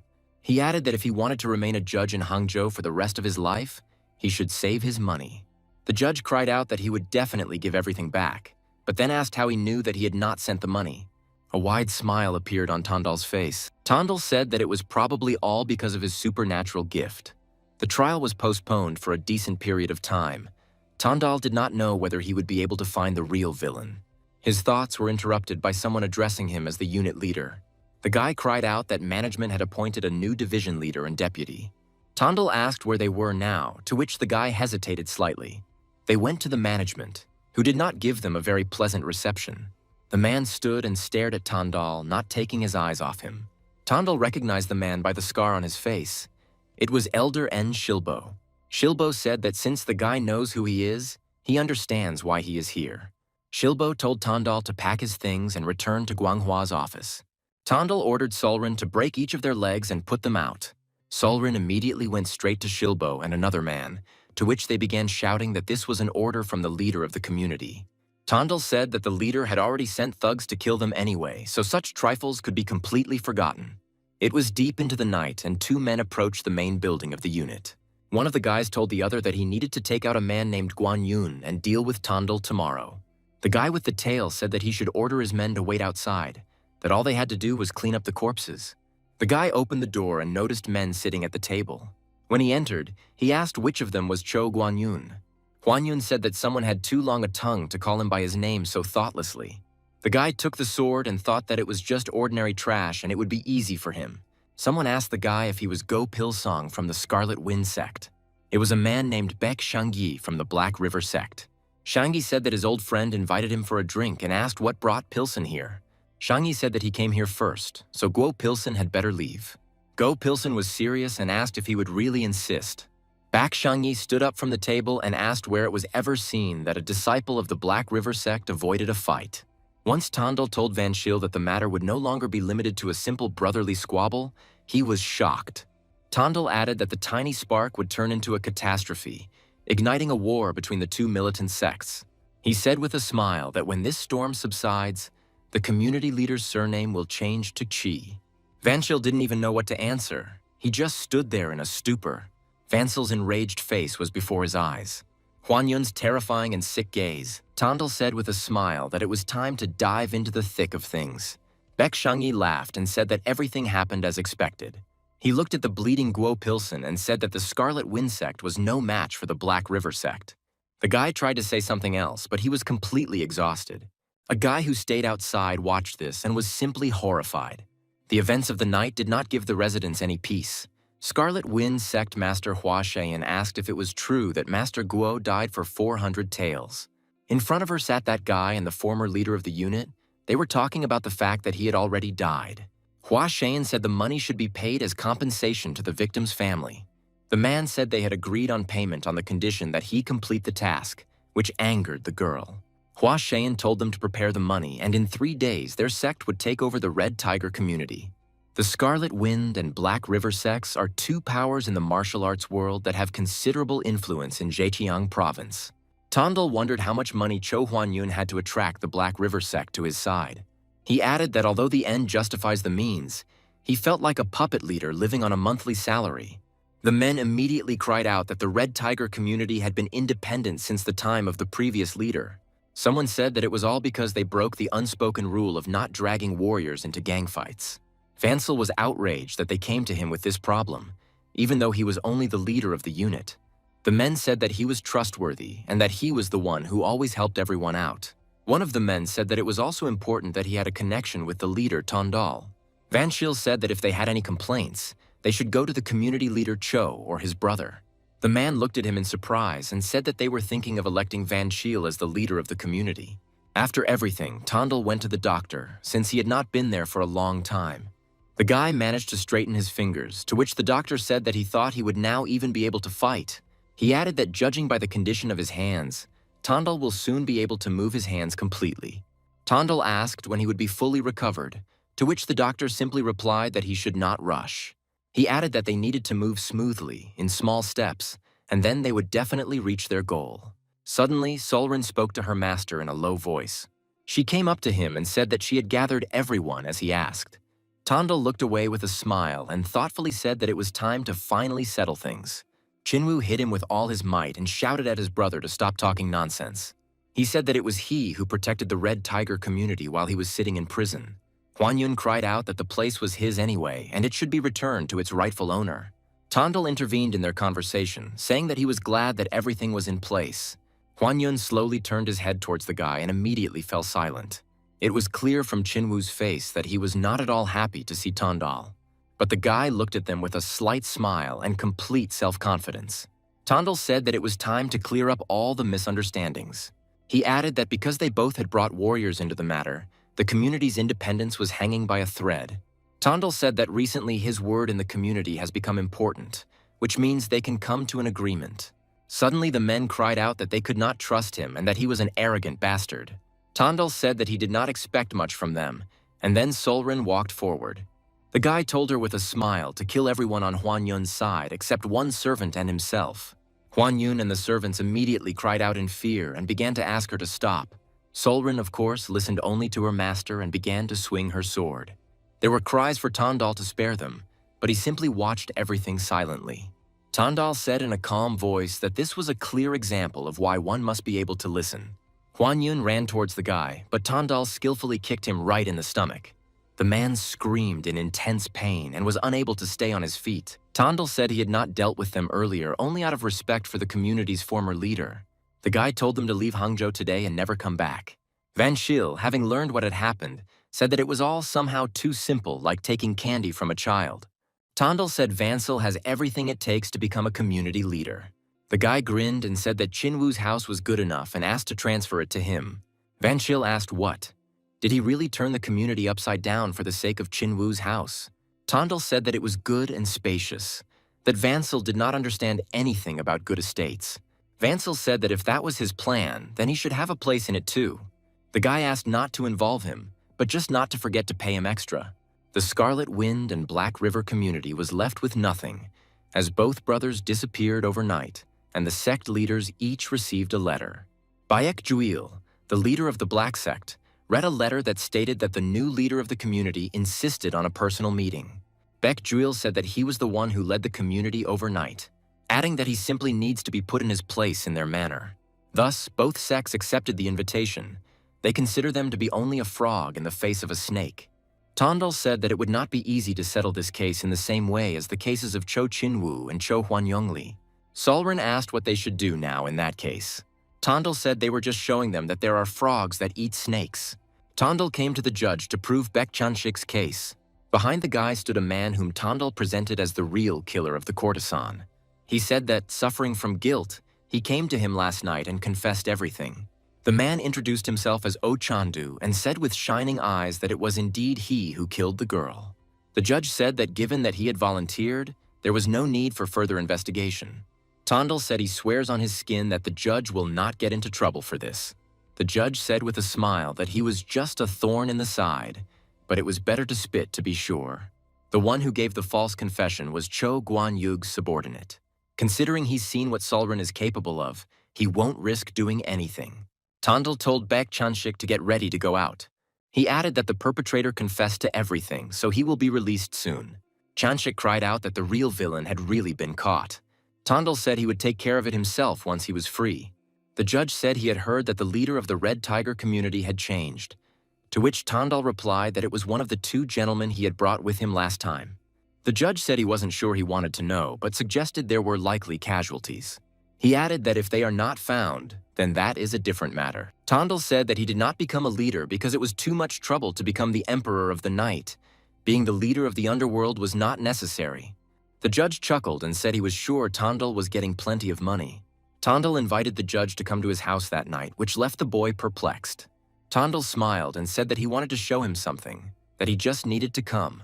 Baek Juil arrived as invited, his hands in his pockets and his stance confident. With a serious, even slightly aggressive attitude, he asked why they were there. When Van Shil took over the community, Tondal became the coordinator of the Red Tiger community. The guy said that they needed to deal with the disturbances that Guan Yun had caused, adding that he was sure that their sect was now targeting the community. Baek Juil said that their actions were a response to the provocation from the Scarlet Wind sect. Tondal said that if their actions were merely a response to a provocation, they would not have gone all the way to Hangzhou. He added that if the Red Tiger community is involved, it is his business. Baekjuil asked, were they really going to fight the entire Black River sect now? To which Tandal replied that if they wanted to, they would do so. The guy thought it was funny, because even if 100 criminal organizations united, they would still be unable to do anything against the Black River sect. Tandal suggested that they settle the matter here and now since they found his statement ridiculous. He proposed that 2 from each side fight, and the losers would leave with nothing, adding that if they lose, they will support the Black River sect with all their might. Tandal said that they were ready to pay the Black River sect tribute with all bonuses minus the costs of operations. Baekjuil asked if they would really keep their word of the agreement. Tandal said that there would be a witness for them, so they don't have to worry. The judge's voice came from the crowd and said that he already liked everything. He said that one can only watch fire and fights forever. Tongdal introduced Baekjuil to the Hangzhou city magistrate. Bak Shangyi immediately said that he was indeed from the magistrate. Tandal asked the sect representatives whether the judge, as a witness, had convinced them of the honesty of their intentions. Baekjuil didn't let Shangyi say anything and said that they should trust in their skills, not their premonitions. Bak Shangyi immediately said that he would take the lead position. He turned to Tandal and asked who was coming from their side. Chan Yusum said that Solrin would go, to which she said that Mr. Chan should go first. Tandal was outraged that Chan and Solrin, in front of everyone, could not decide which of them would go first. Chan said that he takes on the strongest, and it is obvious that the first participant is the weakest. Bak Shangyi cried out that they were all just bastards, gritting his teeth in anger. Tandal told Solrin that she would go first and that he would give her the final fight tomorrow. Someone from the sect said that they were all just obsessed with martial arts. As Solrin stood in front of Shanga, Tandal said that they could start slowly. Solrin turned to her master and asked if she could kill him. Tandal asked her with a smile not to make more enemies for herself. Hearing this, Solrin jumped up and ran straight towards Bek Shangyi. Their swords hit each other with a loud clang.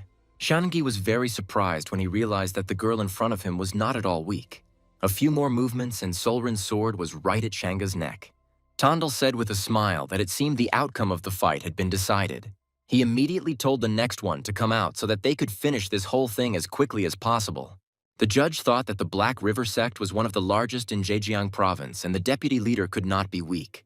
Baekjuil cried out to them not to become proud of one successful victory, drawing his sword, adding that he would make everyone feel that they were all just frogs in a well. The judge looked at Juil in bewilderment, even feeling a little awkward about these words. Before the judge could blink, Baekjuil was already lying bloodied on the ground.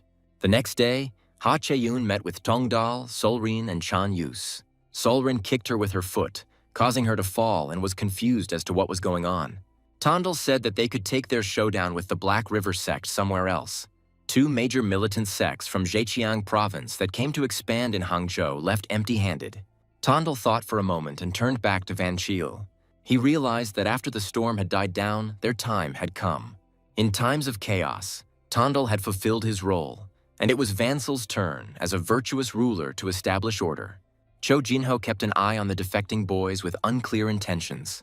They also put forward elders who only ate bread for free. The Red Tiger community has experienced the best times since its founding. Chan Yusum finally left the stairway to heaven. Rumors had spread that rowdy visitors were left without legs, so all sorts of troublemakers avoided the place. Wanshil actually begged Yusam to become the protector of the Red Tiger community.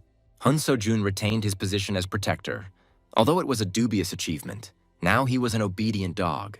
Tandal's official position is now coordinator, but he only comes to work a few days a month. Apart from his treatment time, he spends most of his weekends training in martial arts.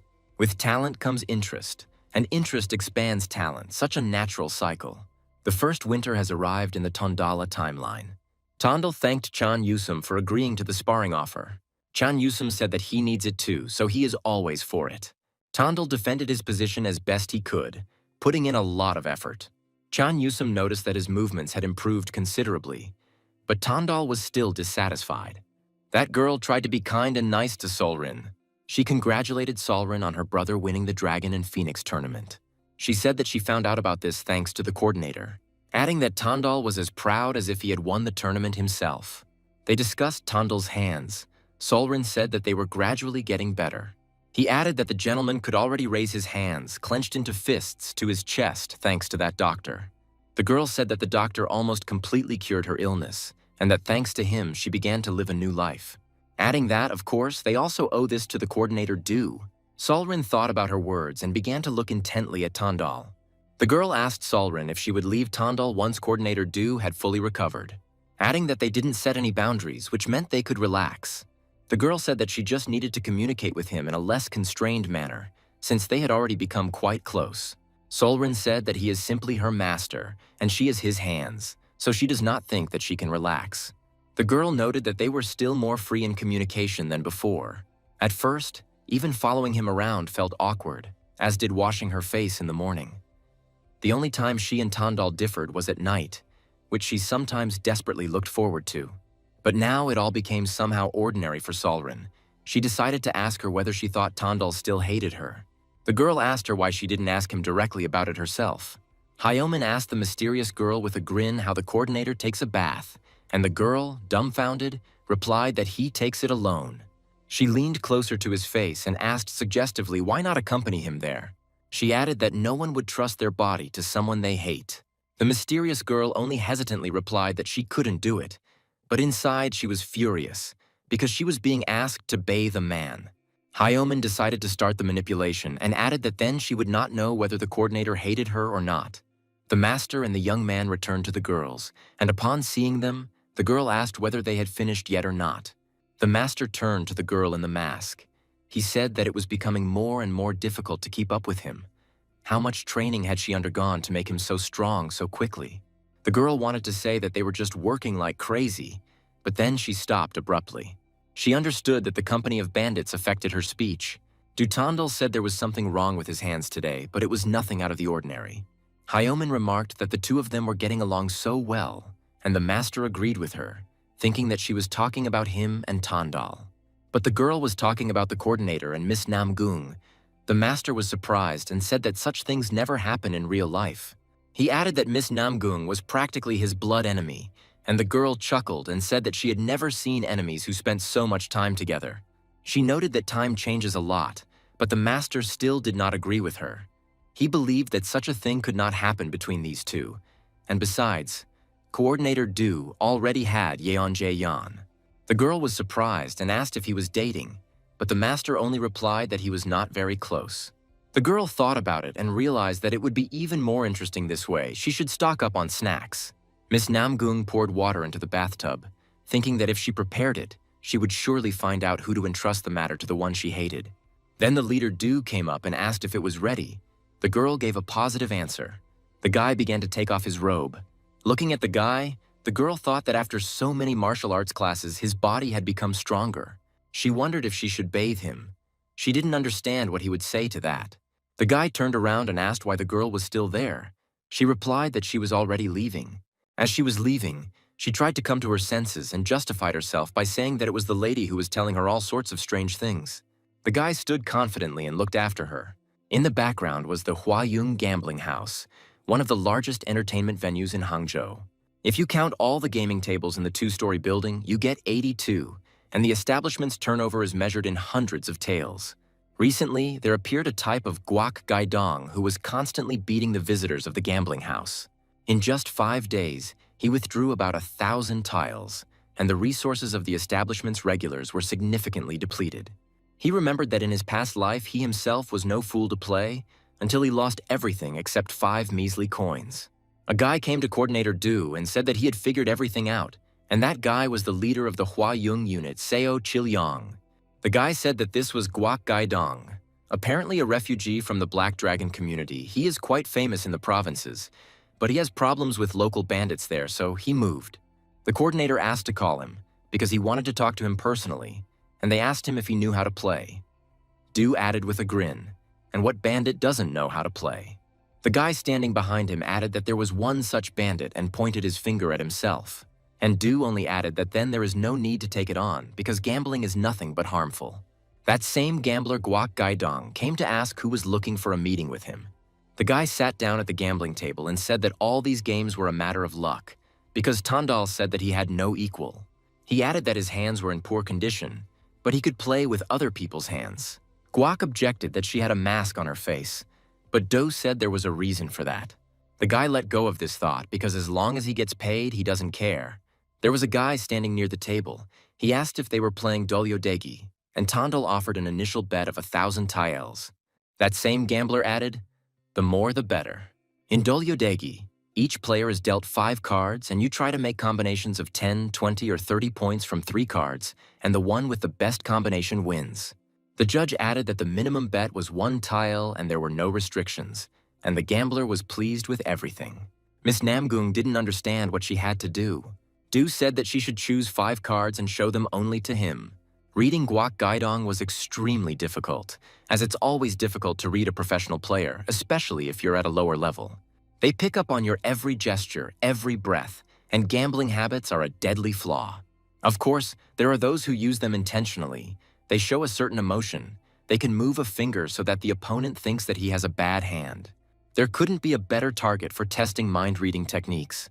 The players decided to take a break. The game devolved into a boring push and pull, and after 2 hours of confrontation, the exhaust amounted to only 15 taels. Tondal said there were a couple of opportunities, but the opponent held his ground, even though the guy had excellent control over his facial expression. Tondal added that his hands do not know the rules, let alone the mask. He asked the miss because she didn't know the rules, but after she watched a couple of rounds, it seems she understood and can distinguish a bad combination from a good one. Tondal pushed the girl away sharply and said that they needed to step away for a minute. She looked the guy straight in the eyes. She didn't understand what was happening. Returning to the table, Gvak added that it was already getting boring. The guys decided to triple the stakes, because there is nothing more boring than a card game without intrigue. Tondal offered to raise the stake tenfold, and Guak said that unfortunately he had not brought much money with him. Du hinted that the good thing about gambling houses is that there is always someone to borrow from, and the guy replied that he wasn't sure they would lend him money. Tondal suggested asking. After all, he had already discussed this with Chilean, so the loan was not a problem after all. Gambling houses and moneylenders are connected. The gambler thought about it because he had never lost before and had even successfully caught swindlers red-handed. Moreover, as long as he has such a prompter, he will never lose. Laughing, the boy Gwek said that luck was on his side today. But Tondal simply confidently replied that the winner has the last laugh, and the second round, however, had to be thrown out. Gvek said with a hint that they would see who else would win. Miss Namgung's look changed greatly. The opponent exclaimed sharply that Du had a bad hand because the mask didn't hide everything, and yet the gentleman looked promising. What a pity. The opponents decided to raise the stake to 10,000 taels. Tondal realized that Gwek now intended to play for high stakes, and if you stick to one rhythm, then the enemy might suspect something.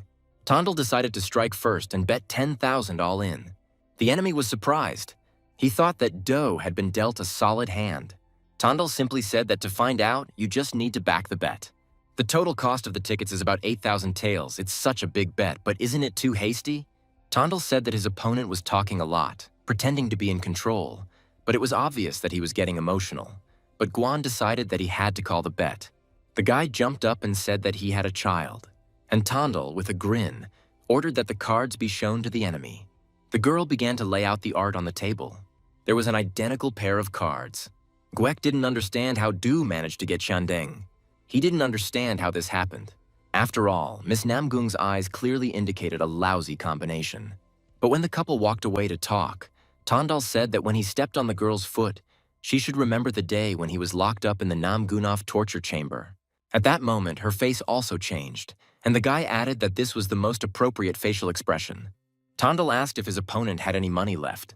He wanted to play one more time. Black Dragon Community Seohyun Division. The leader of the Sohen Buyin Jisoo unit didn't understand how 5,000 tiles came to be. Tondal added that this was how much Gwek had lost to him in one night, and he said that Du could get his money if they came to the community.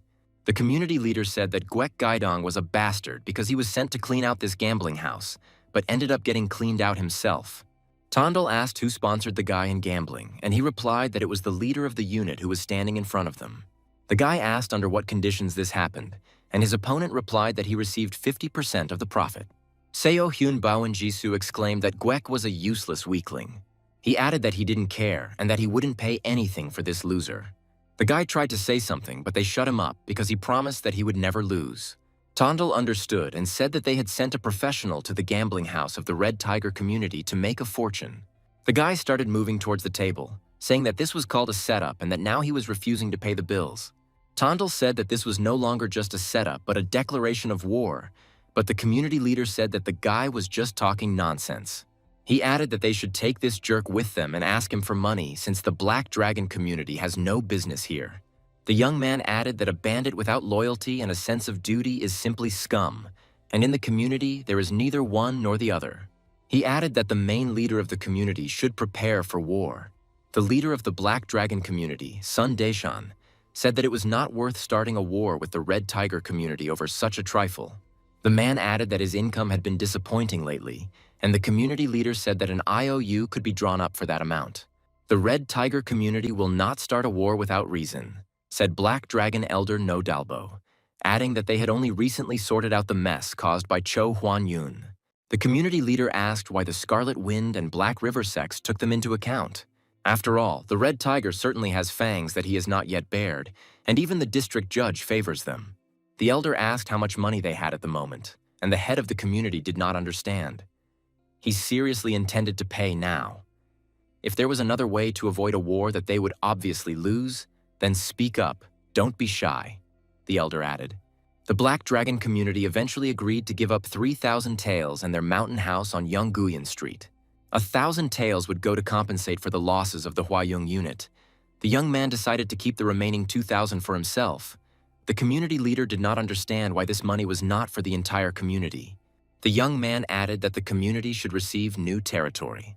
Tondal replied that in order to live like a true king of the knights, he needed money and intended to drop by the magistrate's office.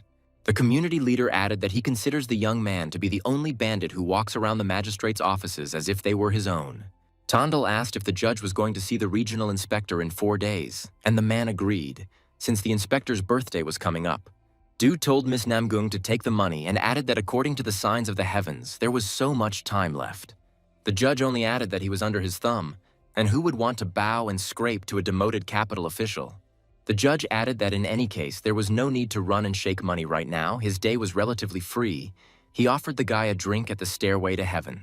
The young man remembered something and immediately agreed.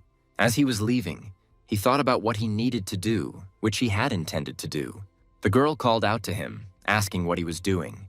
The guy thought that she had been talking a lot lately, but he agreed with her question. The girl became wary. The guy thought that just one evening in Guek's company had incredibly advanced his mind-reading technique. In the language of martial arts masters, he had achieved enlightenment in battle with a strong opponent. However, he increased the effectiveness of the technique by about 30%. At first, he thought that memorization alone was enough, but everything turned out to be more complicated. Du said indignantly that it was already so late, and Miss should have reminded her about the meeting. Turning her head away, she added that if we were talking about going to a brothel, then why should she remind him? The guy only replied that the girl had been acting strange lately. The hostess greeted the guys with joy, as they hadn't visited for a long time. Turning to Do, she added that he was so busy that he didn't even show his nose. The girl on stage said that she was about to play a wonderful melody, and everyone at the table paid attention to her. Looking at her, the guy remembered that this was the reason he came today, a courtesan with exceptional musical talent. He added that it seemed that a hair-binding ceremony was coming for that girl, and the hostess responded positively to this. She is noticeably nervous, and it even affects her performance. For a courtesan, the hair-binding ceremony was a symbol of coming of age, meaning she could have sexual relations with men. Typically, this ceremony is used in brothels to pay off debts. Anyone can tie up the courtesan's hair by paying the appropriate amount. And she fell in love with one of the 3 richest merchants, who was known for his rude treatment of girls. In Do's memories, he paid as much as 8 taels for a night with Shan Suyang. The problem was that during that night he broke 2 of her fingers, which meant she wouldn't be able to continue playing her musical instrument, which was equivalent to death for her. The guy would like to calmly pass by, but he returns to these memories every time he comes to the stairway to heaven. He decided to live this life without regret. He told the girl who was in charge of his hands to prepare 10 taels. The hostess was surprised. She wanted to say something, but Tondal added that he was going to tie up the girl's hair. The hostess looked at him questioningly.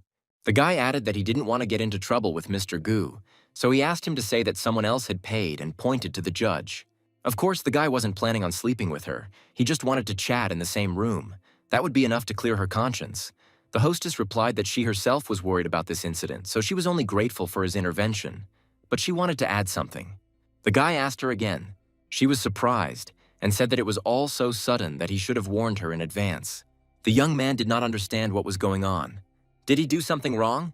At the meeting, a man exclaimed that if they continued in this spirit, the Red Tiger community would become completely insolent. After all, they can encroach on both their Black Dragon community and the Sea Wave community. So he suggested simply killing this Tandal.